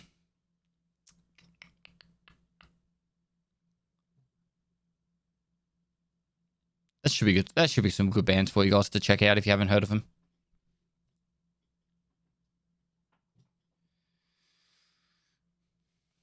In WoW, what was the one piece of loot you went into a raid for 1 million times, but it got either rolled away or just didn't drop at all? Kazarin? It's not Kazakhstan. Kazarin? What's the one in Deadwind Pass?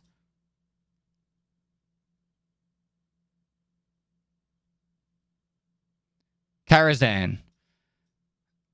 And it's like the first boss drops a mount. I can't even remember what it is now. I ran that so many times to get the mount and it never dropped.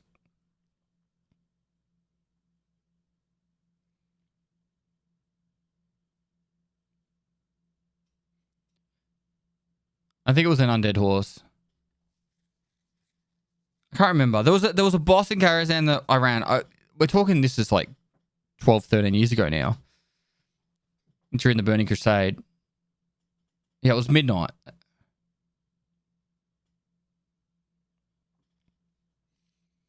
Yeah, that was brutal. But I got my Lost Time Proto Drake. So, after I got the Lost Time Proto Drake, nothing really compared after that. Like I was like, I have the best mount in the game. Don't at me. So, all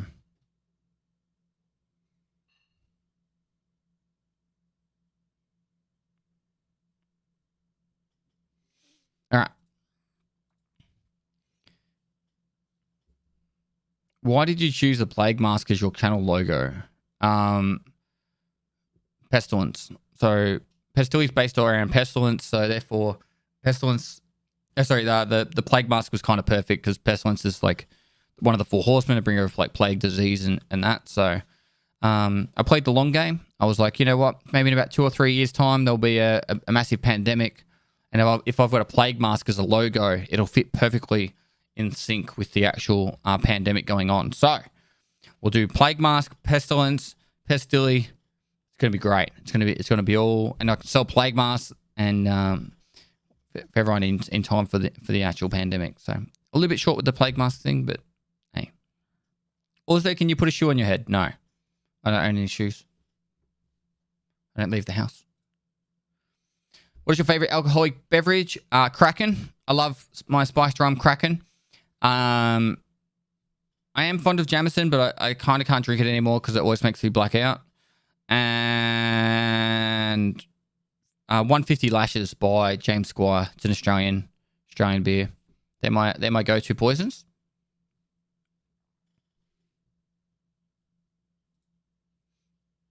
Oh, I can. Any more to that? No, that's it. Look at that. How does it feel to have such a big community, and how would you describe the feeling that you now live off playing games, making content? Also, I respect you a ton for what you have done with the charity streams and how much you raise for the kids. Keep it up, Dad Pest. All there is to do now is let's crack straight into it. Moist. Right. How does it feel to have such a big community? It's amazing. Honestly, it's absolutely amazing. I started streaming to make friends and hopefully make other people, or have other people find friends to play games with too. And it's been great. I've made heaps of friends, and it's great that I know that particularly the Discord, it's a lot of people just helping each other out, and a lot of people have made friends. There's actually a Reddit post, and I've referenced it a few times, but there was a guy who made a post on Reddit that he made a friend on my Discord, and his friend passed away, and it was really sad to read and hear about. But at the same time, it made me happy that people are actually making good friends through this community. So that's important to me. So yeah. And how does it feel now you live off playing games, making content? I like the fact that I can express myself in a way of making content and having fun playing games. I'm actually quite I'm not a really introverted person, but I'm a person that likes to sit back and kind of watch more than anything. So when I'm like in a room full of a crowded room full of people, and there's a lot of like really loud people, I'm probably one of the quieter people. But in here, I feel like I'm in the safety of my own house, and I'm the one with the microphone. I'm in charge, therefore I can just express myself however I want, and I don't have to wait for someone else to finish talking. Except for fucking Emma, she's rude as fuck. So I'm actually quite a quiet person in person. So it's really good. You get to see more of the true me than majority of people do.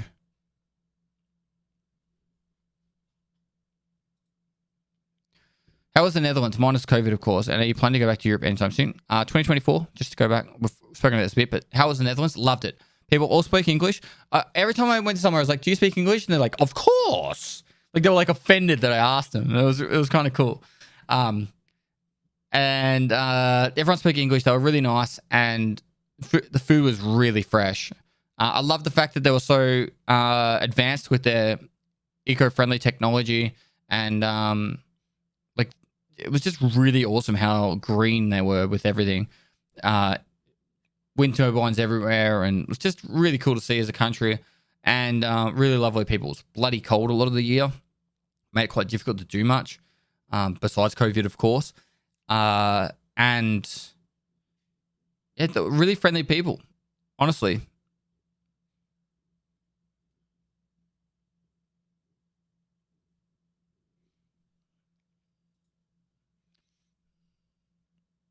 Given the benefit of hindsight, is there anything you would have done differently?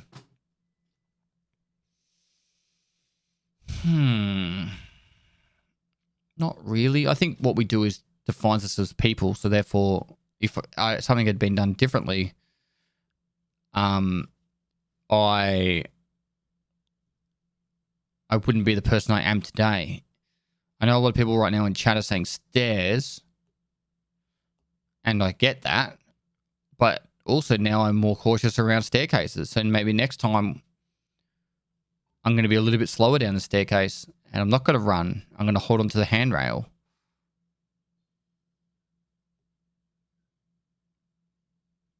Actually, yeah, there was a handrail. So yeah, I don't think I would change much. If there was anything I would change, it would probably be between 18 and 21. I would have done less of what my mates wanted me to do and more traveling. I would have seen more of Australia and traveled the world more in those years before I joined the army. Here we go. Why does my FPS drop by almost half when I scope with a Valde or similar scopes? And what can I do to prevent it? I have a high-end system, a 3070 and a 3900X overclocked. Keep being awesome, by the way. You develop an engine that's better than Unity, and you transfer all the information from Tarkov across that new engine, and then from there, success. Honestly, I have fucking no idea, man. That's the only way. Like, it's Unity that's the issue.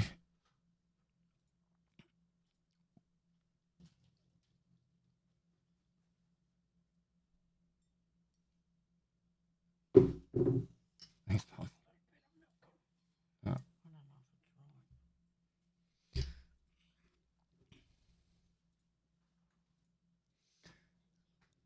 What did you enjoy most of the stay in the Netherlands? Is there anything Dutch you missed being back in Australia?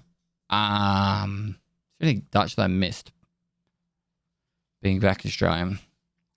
I missed the servers. That was my mum, yeah. I miss playing on European servers. Being able to play with people from America and Europe. For the kids. That's the main thing I miss. Like, I can't do Twitch rivals because I don't live in Europe or America. That's bullshit. Just move.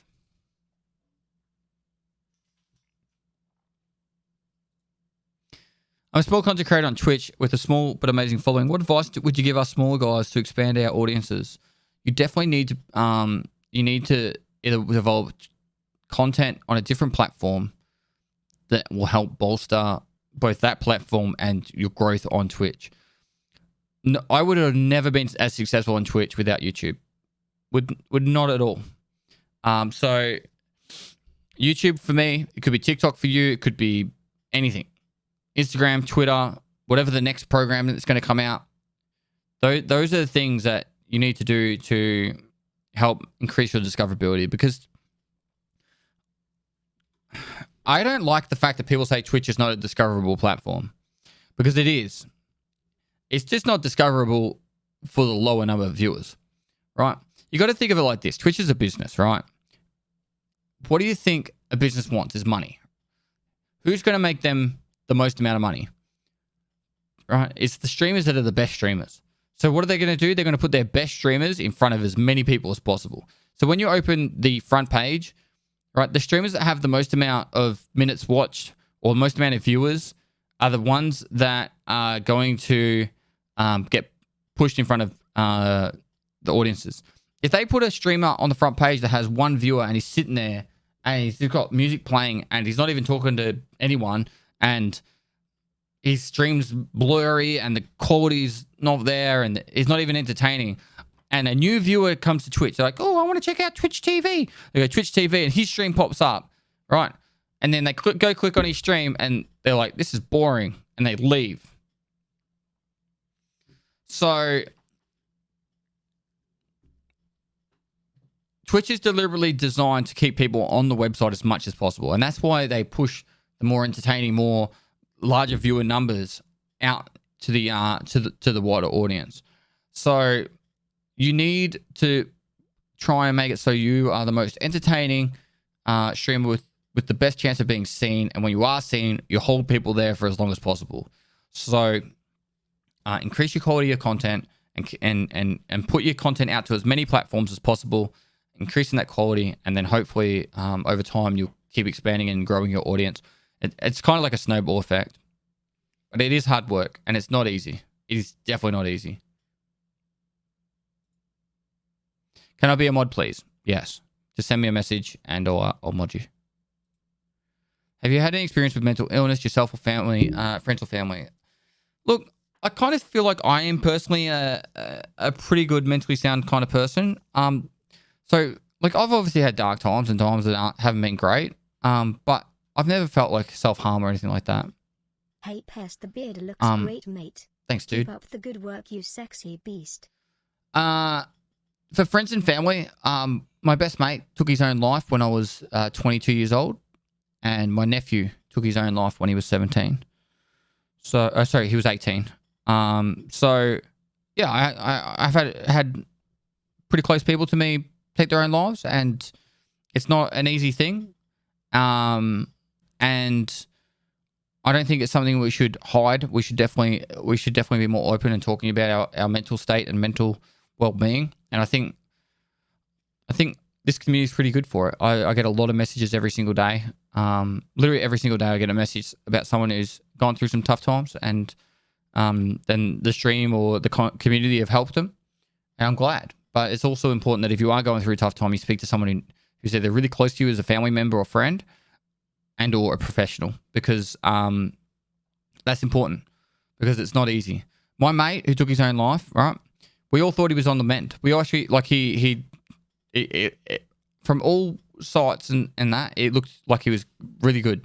He'd obviously gone through a tough time, and he was seeing people, like seeing someone about it, and he looked like he was on the mend.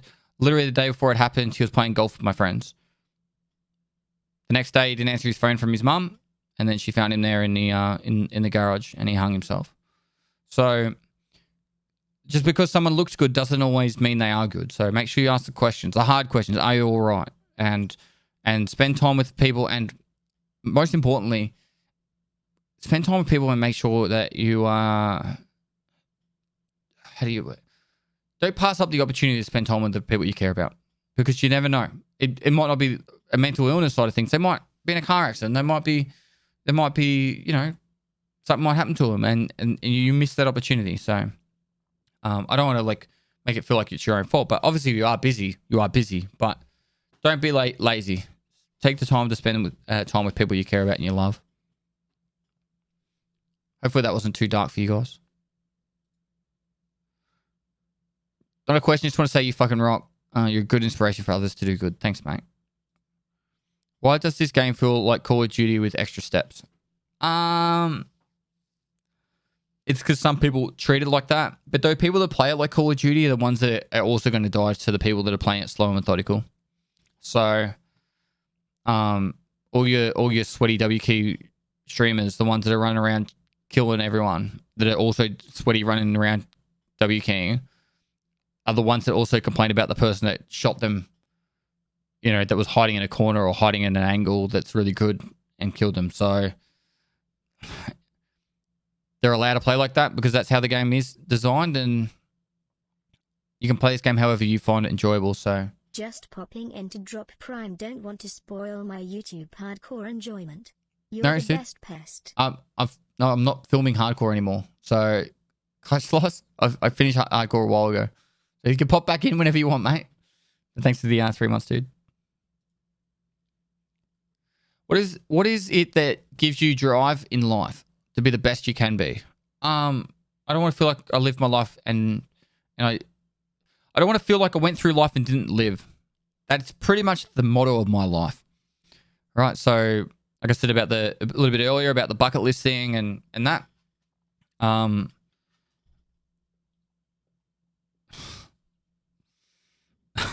dog. I don't know if this button will work.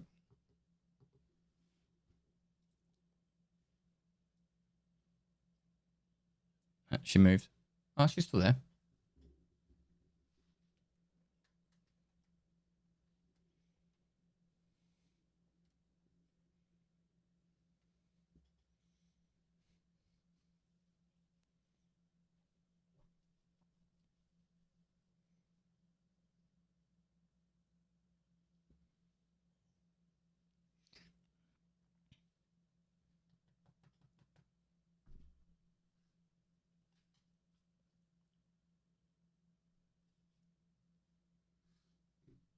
All right. You've taken all the people's attention. I'm answering questions. All right. I spoke about the bucket list thing before and how I every step in my life now is towards getting that bucket list done and doing those things. So focusing on enjoying life and doing what you need to do to get through and enjoy life. So that's it. It's very simple. No, it's not. It's really difficult, but you just got to work hard towards it. What is the status of the team podcast? So Anton's kind of gone a bit MIA. Ghost Freak's in the transition of doing a lot of things with his life right now. And Tarkov's kind of also being, how do I word it?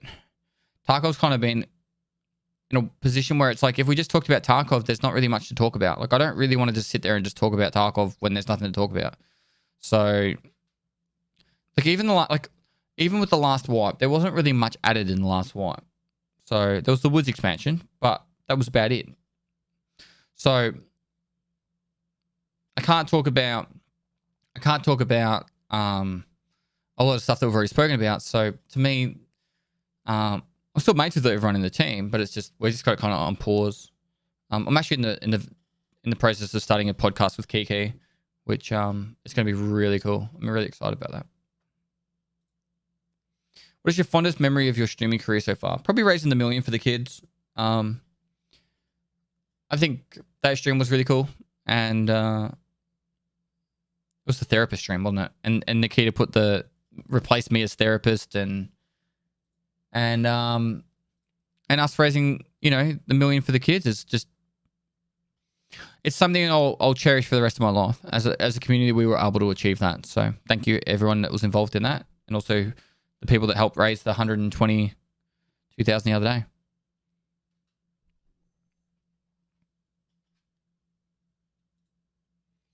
Did you go to college, university, and what did you study? I studied game design and development at university for 3 months, and I quit.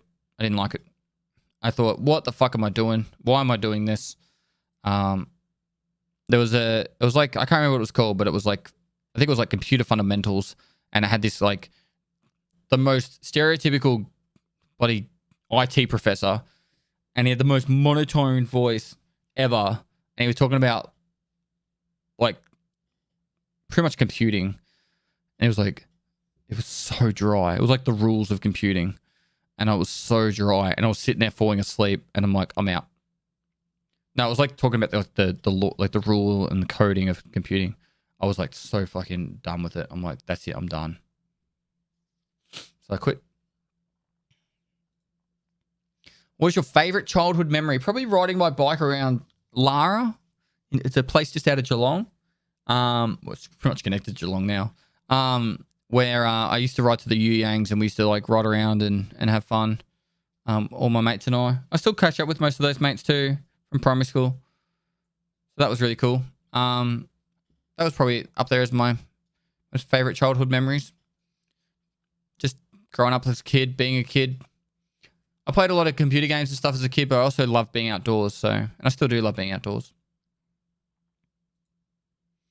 Currently, once people get Kappa, the most of them stop playing and the player base seems to decline until what? What do you feel could be added post-Kappa to keep players engaged? The easiest answer to this is a prestige system. And I actually think you should prestige to get the Kappa. And I know this would piss people off, but overall, I think it would be better. You get all the quests done. It says, congratulations. Would you like to prestige to get the Kappa? You press yes. You go back to level 1. You have to do all the quests again, and you keep your passive skills. That's it. Level 1, starting stash, but with a Kappa container, and you keep your passive skills. And then you have to start again. And I think that would be... You could do that as many... After you do it the second time, maybe you get, I don't know, bonus to something. Like bonus flea market... bonus flea market sales, or I don't know. Who fucking cares? Just make it so there's a replayability. Like prestiging code. Yep. Could be clothes, could be a golden dog tag, it could be anything. Just some sort of way to just make it replayable.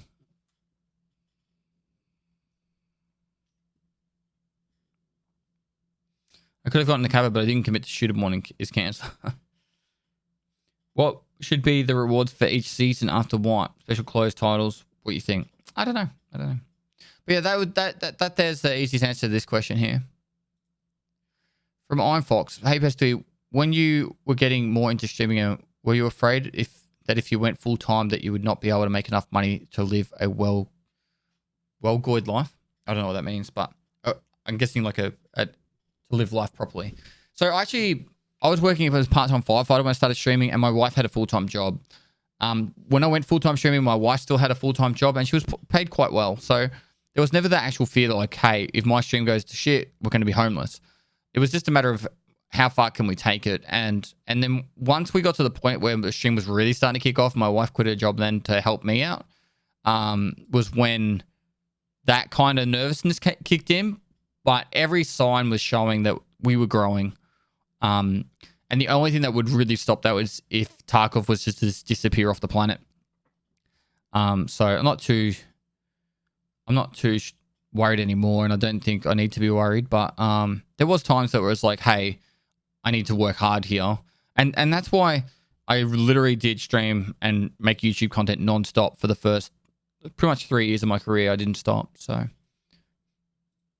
every day I took minimal days off.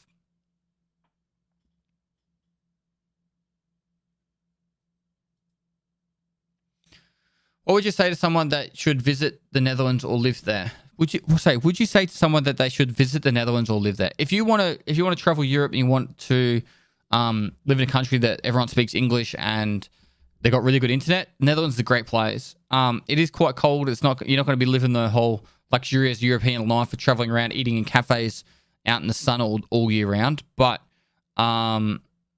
it's definitely a great place to live. It's probably a little bit more expensive than most places in Europe. I would actually say you're probably better off living elsewhere when it comes to cost of living. Because, for example, the apartment that we lived in, it was a big apartment, was €1,600 a month. That's expensive. That's really expensive. In Australian dollars, that's what? I think it's about $550 a week rent. So... and that's just the rent. I lived in Zoetermeer. Right. What's your dog's name? Lindsay. How old are they? She's 10. And when can we expect a Pestily vlog where you take them for a walk? I've only got the one dog, Lindsay. I don't know. When can we expect it? When do you want to do that, dog? She's just looking at me now. She's like, Dad? When? When do you want to do that? Soon? No, we'll do it soon.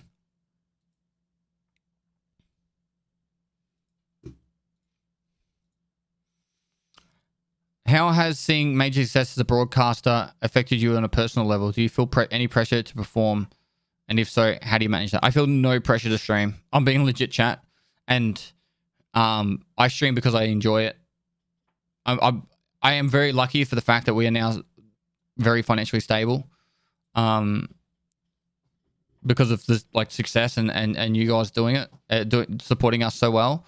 So I don't feel any pressures, but I do feel the pressure. I have to be on a good level when I do stream. So, you know, if I'm feeling tired in that, I tend to take the day off now, whereas in the past I would just push through it. I'd rather feel good streaming and you know, be the best I can be in front of you guys. So then that way we don't have to worry. I don't have to hear the comments of, you look tired and all that other stuff. So, but on a personal level, I've definitely neglected time with my friends and family, but they understand.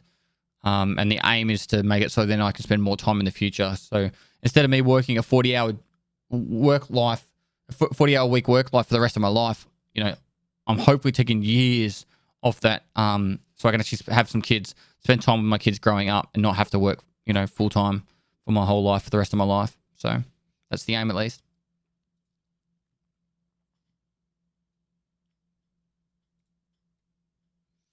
Best spot to eat in Australia, and specifically best burger in Australia. There's actually a place in Melbourne called 8-Bit. I don't know if it's still around, but they did really good burgers, and it's based off like 8-bit video games.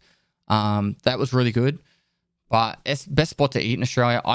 I went to Key, which is overlooks Sydney Harbour, the Sydney Harbour Bridge, and Sydney Opera House. It's probably the best restaurant in Australia. I'm sure it's not the best anymore, but it was the best. It was the best when I went there, and it was super expensive. It was like $3,500 for the 8 of us to go.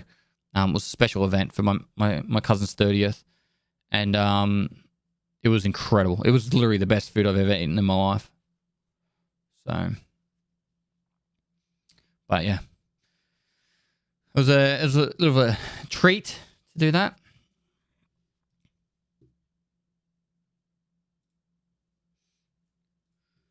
With how toxic gaming can get, leading into bullying and sometimes to end of life, could you advocate mental health? I feel this isn't brought up to light anymore. With everyone being pent up during this pandemic, it'd be huge help. Love the content, by the way. Keep it up. I don't stand for bullying at all.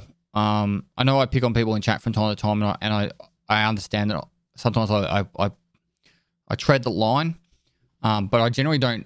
I'm not rude to someone unless they're rude to me first, and if they're rude to me first, then obviously they're opening the floodgates to cop everything fucking back straight at them. So, but I do understand that people also go through shit times. So someone might come into my chat and go, "You're a piece of shit fucking streamer," but they might have also just been dumped. They might have lost a family member. They might be going through the worst fucking state ever, and they just needed to vent somewhere.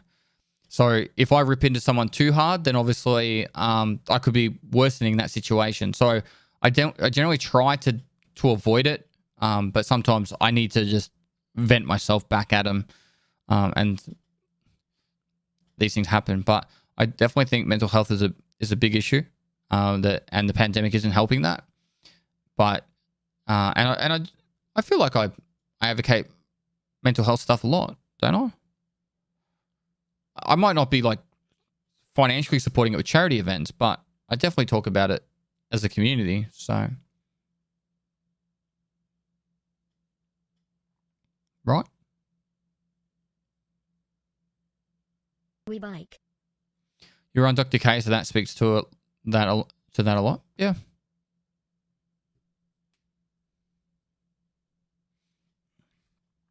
All right. Do you think the high tier ammo needs some kind of dynamic spawning and trader stock limit in order for late game to be more fun for everyone, so that you can't just be full meta every raid? I do agree that they're stepping in the right direction with them adding rounds that are only found in raid.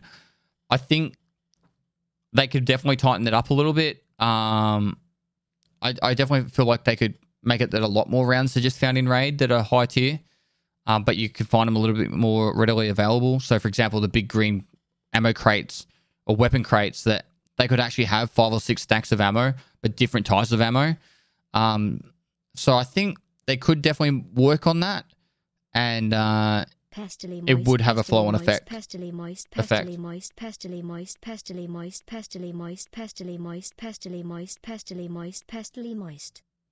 So, yeah, I feel like it might not stop people from going full meta every raid, because the rich will stay rich. Like, it's kind of how Tarkov works. The more money people get, they can kind of just run with whatever they want. So, but it might slow some people down. You got to be careful about making it unavailable to everyone, because then you make it that only certain people can use it, and therefore it's no longer fun. There's a balancing point. You got to hit it right. Do you have any interest in cars, e.g., are you fussy with what car you own or anything that gets you from A to B? I'm a motor mechanic at Ford, and seeing you have a Mustang was a delight. Lovely car to drive. It was definitely very fun to drive. It was very comfortable. Yes, I'm more of a Holden fan than Ford. I don't know if you're Australian or not, whoever asked this question, but Ryan Walkinshaw actually hangs out in the chat, and he said that if I'm in Melbourne, I can go check out he said I can take a Walkinshaw for a drive, which is a VL Walkinshaw. If I get to drive that, it's going to be insane. So I'm going to hit him up next month when I'm catching up with Swagger Souls, and if I could do that, that'd be sick. And I do like the idea that I'll be able to do a car stream where I build a car on stream, like a restore a car on stream. So it's on my to-do list. I was looking at doing a Charger. It's a Charger, right? The Dukes has a car, but it was too expensive. Just getting the car to Australia from America was like 40 grand, even in a like a shit state where I'd have to do everything. So I don't know. I might just get some sort of little shit box and we'll just have fun with it. Put a big turbo in it and have some fun. But my favorite car is the VL Turbo, just so for the person that asked this question. Actually, there's a little bit more to go to this one. Also, he said, do you have any fussy with owning a car? So my wife and I are into four-wheel driving as well. So we've just bought a brand new Nissan Patrol, 2021 Nissan Patrol. And also we own a Suzuki Grand Vitara, which is already quite pimped out for four-wheel driving. We're gonna be spending a lot of money on the Nissan Patrol, modding that out, and there'll be footage up on the Pestia Outdoor channel once I rebrand it. What is your next goal for Twitch and YouTube? I spoke about this earlier. 1 million followers and 1 million subs on YouTube would be the plan. That's my next goal. Fairly straightforward and simple. If you're not following, not subbed, do it. Do it. How do you get motivated to keep play or doing tasks? I actually find Tarkov really fun because it's very different every time you play the game. So each time you load it up, it's not the same thing. It's very different. The raids random shit happens all the time. So the motivation is just the fact that Tarkov is, or the ease in it is in how in every raid's somewhat different. The motivation is the fact that I get to talk to my community every day. Like, hanging out with the community every day is fun. Good banter. How to properly be aggressive in movement. You got to pick your timings right, and it takes a lot of practice. How do I word it? Grenades.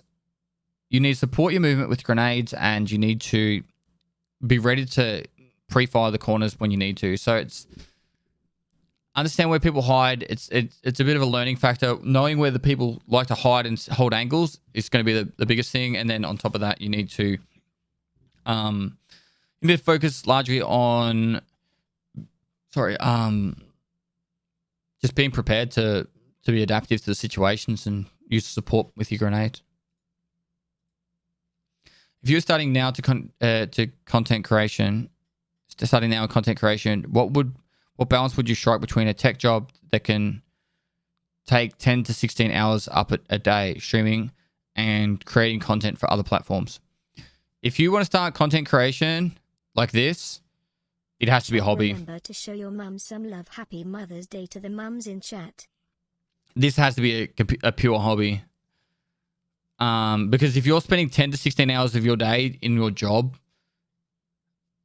and you need to spend a few hours a day for personal time and sleep 6 to 8 hours a day, you're looking at max 4 hours a day you could put towards content creation.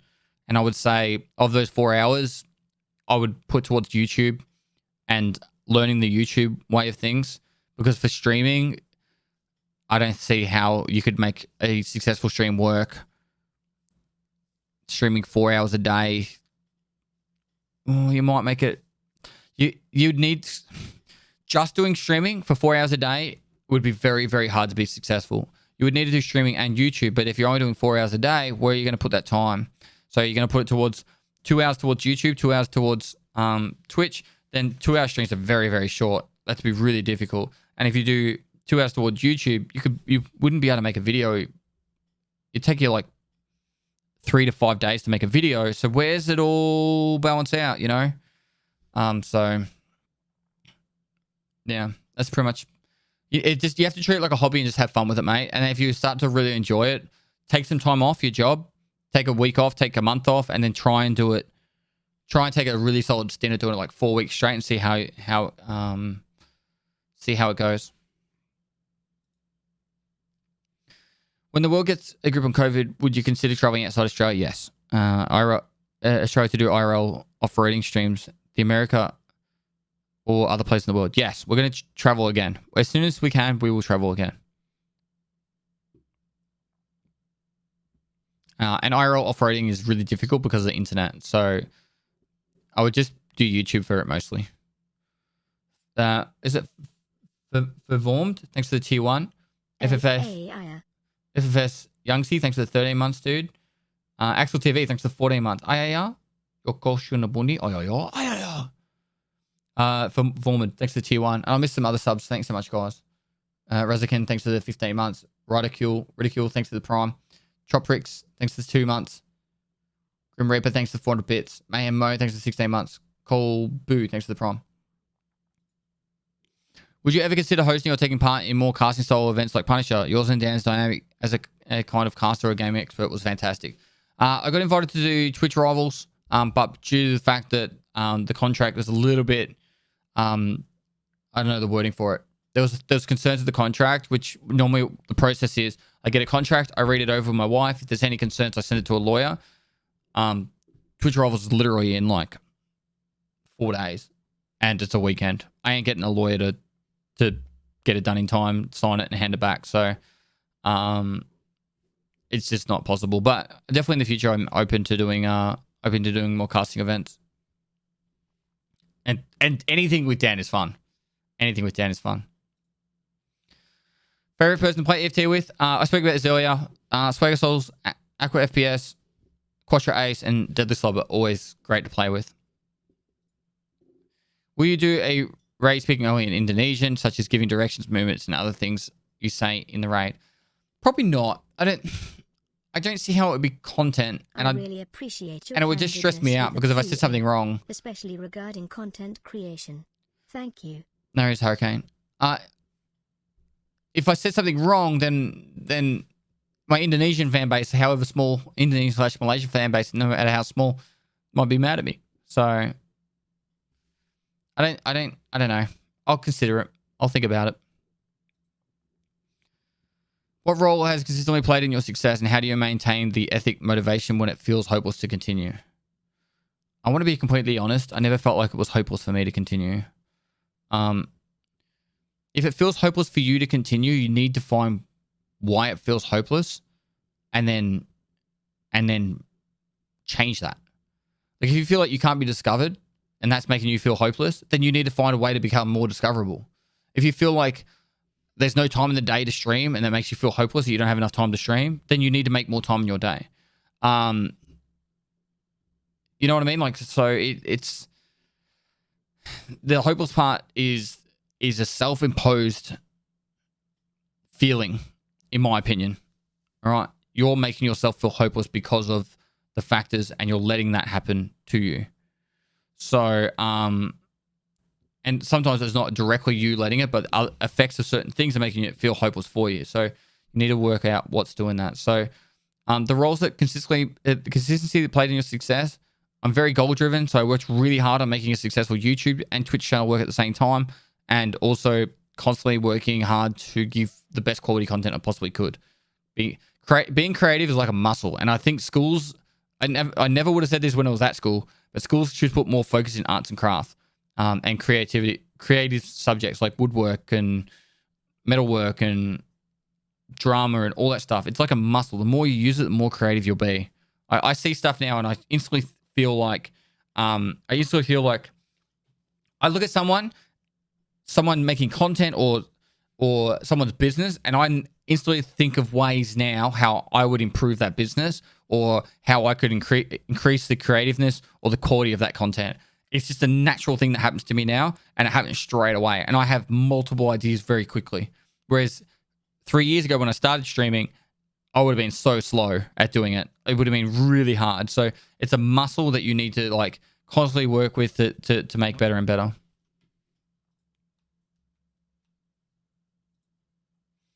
Are you a certified scuba diver? No. Would you like to be? And where would you go dive if you could? I'd love to do all the like the ships off Australia. There's heaps of like sunken ships for coral reefs and stuff. They'd be cool to scuba dive in, but I'm not qualified. And would I like to be? Probably, but not anytime soon. My wife can't do it because she's got an issue with her ear. She can't equalize. That's the word.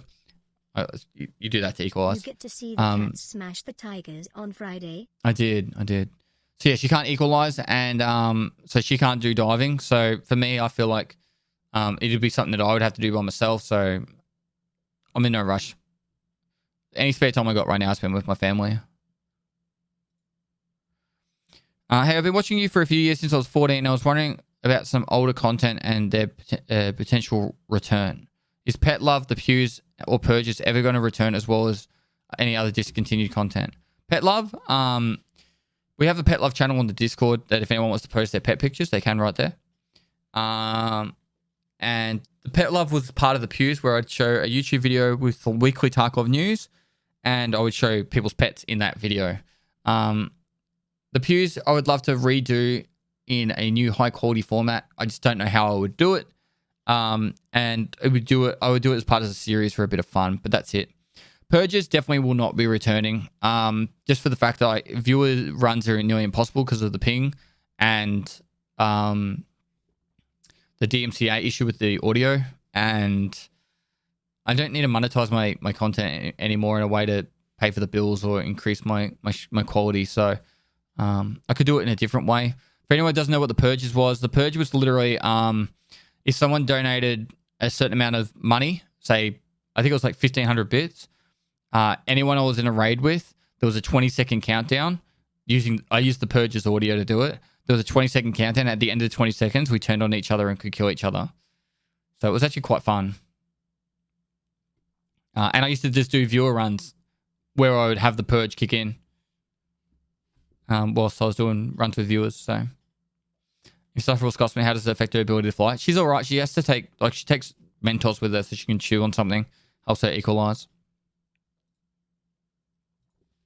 Hey, yes, that's drive and determination. What advice would you give to someone who has a big dreams but not enough drive to see them through? Thanks for being awesome. Break it down into steps. Do small things that are going to help you get to the end goal. I had this Chinese teacher at school, and he was really funny. I was a horrible student in his class, just so you know. But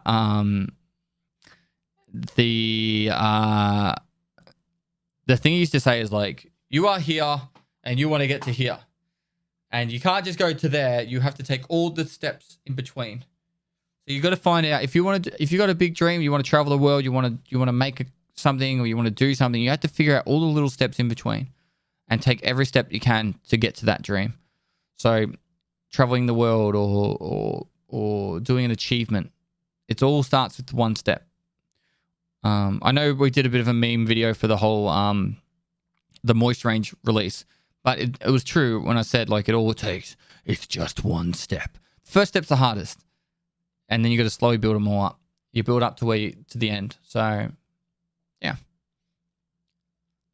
But yeah, how do I have such drive and determination? I just love my life. I love living, and I want to live to the fullest. So I've spoken about this a fair bit during this AMA already, but yeah.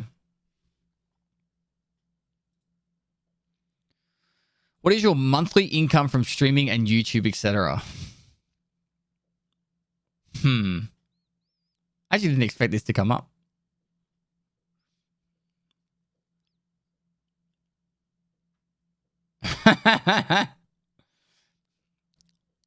So I usually sit around 10 to 15,000 subs. I have ad revenue and obviously bits on top for Twitch. I don't do a lot of sponsored streams. I'll tell you all my ways of making money, right? I have I have subs, bits, ad revenue, and then I have my YouTube on top. I have staff on top of this, so then I pay my staff. I have currently 8 staff members, and then my wife and I as well. So I pay mods, editors. I've got someone that helps me with all my socials and stuff. I have what else? People that help me with content creation side of things. There's a lot that I pay. A lot of people I pay. I'm missing. My brain's not working right now with this. It's actually stunned me, this question, a little bit. So there's a lot of people I pay. It's so I try and give back as much to the people that help me as well. It wouldn't be. I won't tell you the exact number, but an average month is 6 figures. And I'm not even one of the big fish. So that's in Australian dollars. It's in Australian dollars. My wife's going to kill me for saying that, but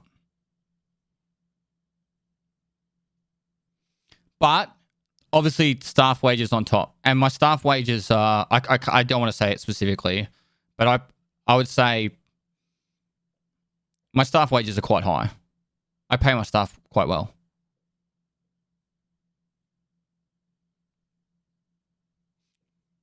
Anyone who's on 10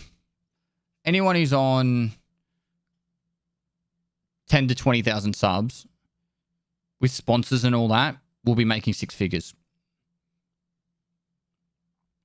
If they're not, they're doing something really fucking wrong.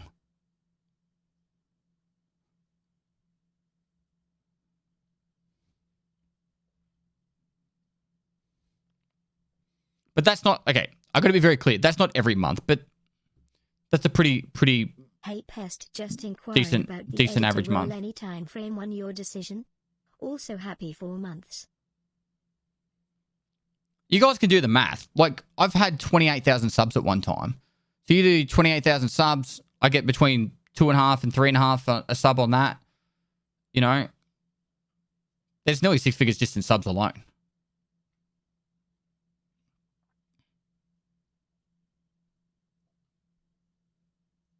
How many hours in average work week for you? In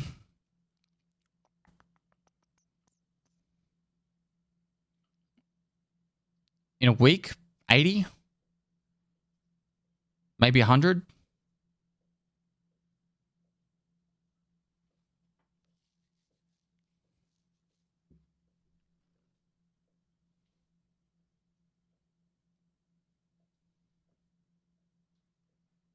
Thanks, Dad. It depends on the month. And the week, sorry.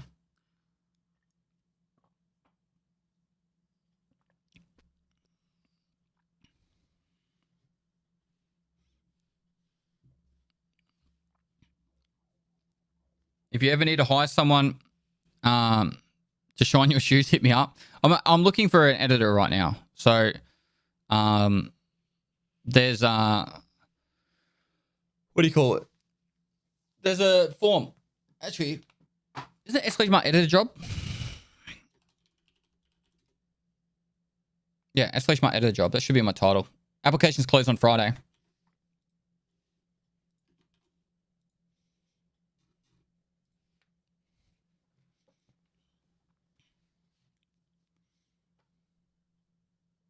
To invest, I got an investment property,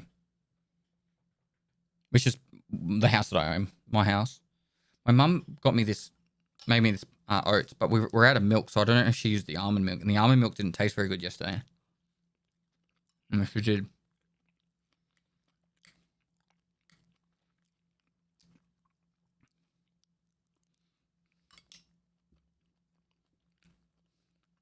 LOL pest. Do you tax in Australia or America? Part of it goes to America. A very small part. I think 5 to 10% goes to America. By the way, that's before taxes, chat. So about 5 or 10% goes to America, depending on if it's YouTube or Twitch. And then I own a company, or we run a company. And so I get taxed 30% of all money. So on the very first dollar, I get taxed at 30%. So say I made 100 grand in a month, 30,000 of it's paid in tax straight away. And then, you know, say I've got, I don't know, say a third of that goes to staff wages. So it's not like I'm putting 100 grand in my pocket and I'm like, you know, going like crazy with it. After taxes, staff wages and all that, I'm not putting 6 figures in my pocket. I can tell you that. But before taxes and staff wages and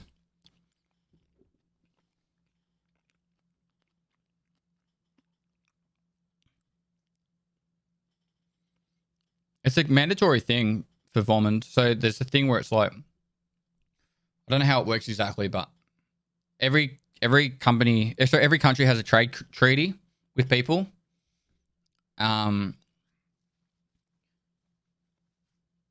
And I think Australia's at like 5 or 10%, depending on what it is. So if it's like entertainment, it's like 10%. But if it's like, I can't remember the other one, it's like 5%. So we fit under one for one and one on the other.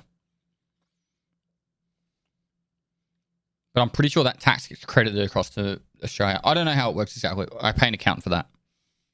Accountants are not cheap. Good accountants, at least.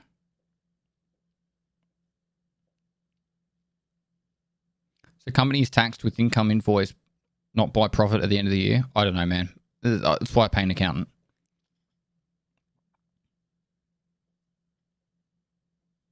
Don't you get a shitload more tax breaks as a company? I don't know. Like, what do you mean? Like I said, I pay an accountant. I've been binging your hardcore series on YouTube. Least I could do is Prime. Nice, dude. Thanks for the 6 months.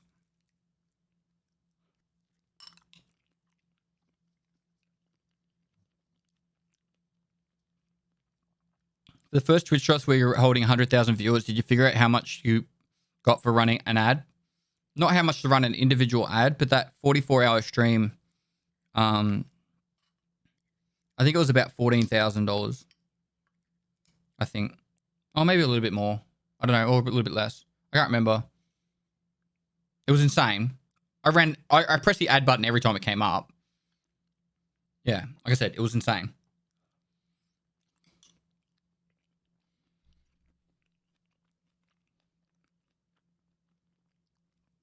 Isn't there some weird rule about streaming from Australia? Got no idea. Follow up, can you run as an ad? I need to get this done because I got to drive my mum to the airport in about 45 minutes. I got 11 questions to go.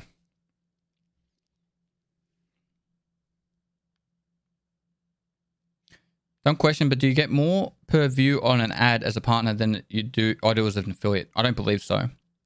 Honestly, I'm being honest. I don't think so.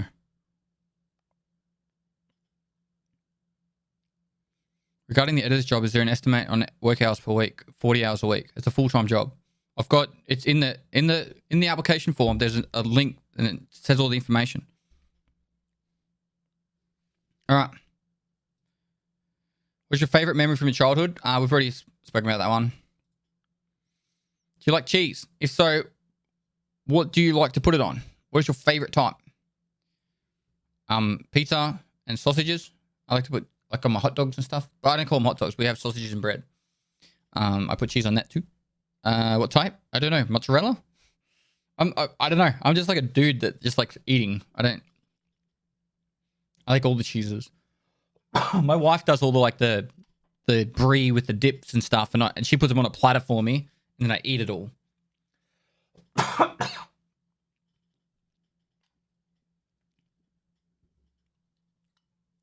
So I need to finish my breakfast.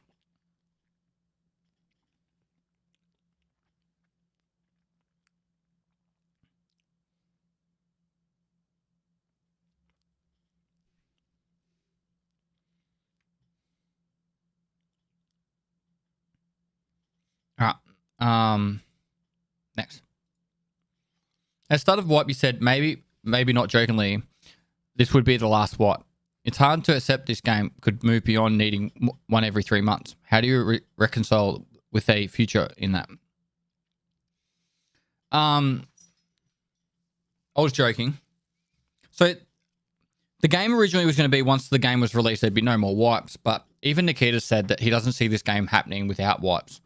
So he thinks that there might be kind of a similar format to Path of Exile, where there's the standard league and then there's the seasonal league. And I think that's probably where Tarkov will end up. So that's how I can reconcile with it, because I think, we'll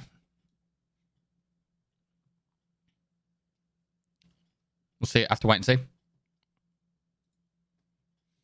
When there will be another application for moderator? We're full at the moment. We had an application for moderators. We took on 7 new moderators. I think 2 of them have been really active and the other 5 have pretty much dropped off. So I'll have to message those 5 and fire them all. And the 2 that have been active, I'll keep.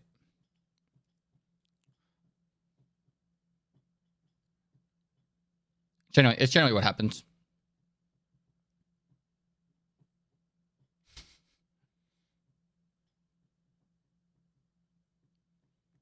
Most mods, I don't really drop off any mods. But, like, you got to be at least somewhat active. Otherwise, I'll put you down to, like, a non-moderator role.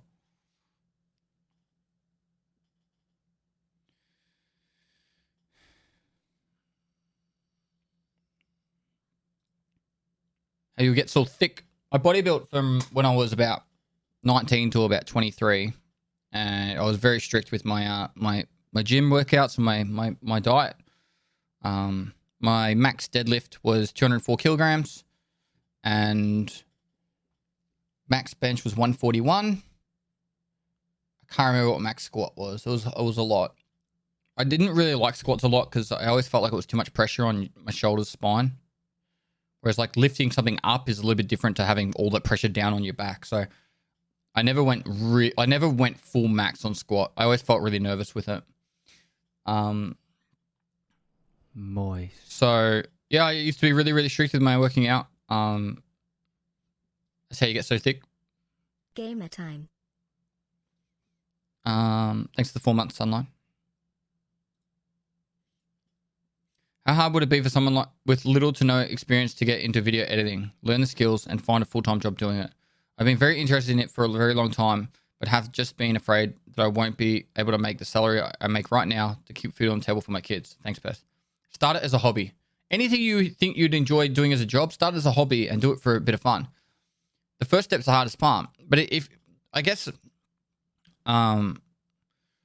like you should really ask my editors. It's not me, but it's a matter of you've got to build up your skill set so then you actually are employable. No one's going to employ someone who has no skill. So unless you start editing videos for fun and then you get to the point where you actually can make decent videos, then you become employable. Most editors I know work on a contract basis, as in like they'll be like, well, pay per video. We want you to do 4 videos this month. We'll pay you X dollars per video, and that's how it works. To get a full-time editing job like I give my editors, I think it's probably very, very rare. I don't think there'd be many people or many YouTubers and that would actually have full-time editors that pay a full-time salary to their editors. Because of the fact that I have a lot of videos I put out, it's just easier to pay them a monthly wage than to pay them per video. So unless you work for a company, there's a few companies out there that what they do is they actually hire editors, have them as full-time editors, and then they bring in all the clients, and then the editors do all the work for all the clients. So honestly, this isn't a question that's really targeted for me. It's probably better addressed to my editors, but it would be a lot of work. Anything you do that you want to do as a career is going to take you a lot of work. So if you really want to do it, mate, put the time and effort in. Do it as a hobby. Build up the skill sets. and then start pursuing it as a career. If you could go to one of the wonders, natural or otherwise, of the world, which one would it be and why? Interesting.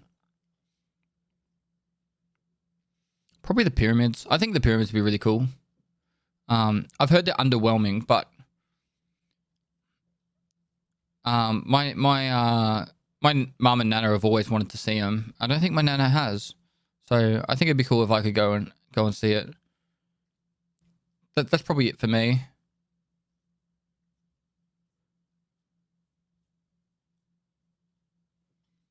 I'd highly recommend Machu Picchu over the pyramids. I don't know. That's the one that comes to mind. So, do you have any pictures of you back when you bodybuilt? On my Instagram, there's one of me with Phil Heath. With you having previous military background, do you use any of your skills from that in Tarkov, e.g. ammo, gun attachments, or way you approach a gunfight? Mostly the way I approach gunfights, I use flanking a lot. They teach you a lot about flanking in the military as a corporal. And yeah, I put a lot of time and effort into flanking people in raid. So I'll put a lot of fire down, throw grenades, and I'll quickly run as fast as I can to a flank to hit them from the side. And I think there'll be a lot of times that people fight me that think they're fighting two people because of how quickly I can try and get to a flank to take the hit. You'd be amazed how often you can pull off a gunfight against better geared people for hitting them from the side, or even more skilled people, just because you with better aim, but just because you move to the side and to a different position, take the fight on. People get very fixated. Use that to your advantage. Can I ask you a question? No, Ashley. Where's the whole joke behind the microwave comments? So when I did my first big stream where the drops happened, I said if we get to 40,000 viewers, I'd show my microwave. And so we hit 40,000 viewers. I got the microwave out of the kitchen and put my mouse and keyboard on top of the microwave, and I played with the microwave there. And I killed Killer and a player, and it became the meme. So the actual way it started was this, like about 3 or 4 months earlier, there was a clip of a chick who got donated, like, I don't know, $3, and it said, "Show us your microwave." And obviously the dude was being like fucking dodgy, I'm guessing at least. And she said, "All right, no worries." And she went and got her microwave and showed it. So that's how it all started. But yeah. Anything could be fun if you do it right. So, for example, I was like, "Oh, guys, if we get to 40,000, I'll show you my microwave." You know, like if you do it right. Yeah, and then it came the meme that everyone showed their microwave for us. So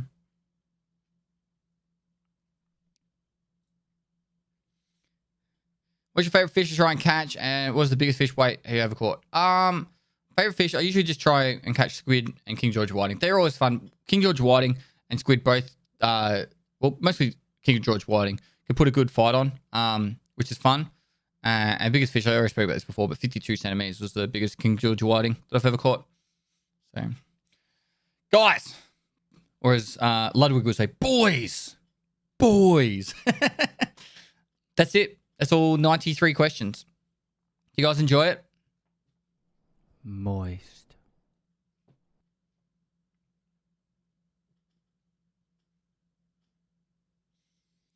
I'm not sure if anyone's asked you this, but when you started streaming, did you imagine you go as well? No.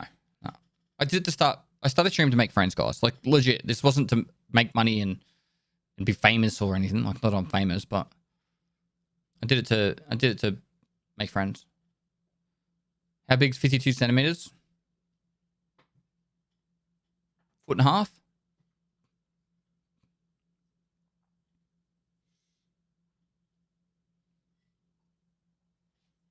Oh, a bit over 1.5 feet. Just under 2 foot.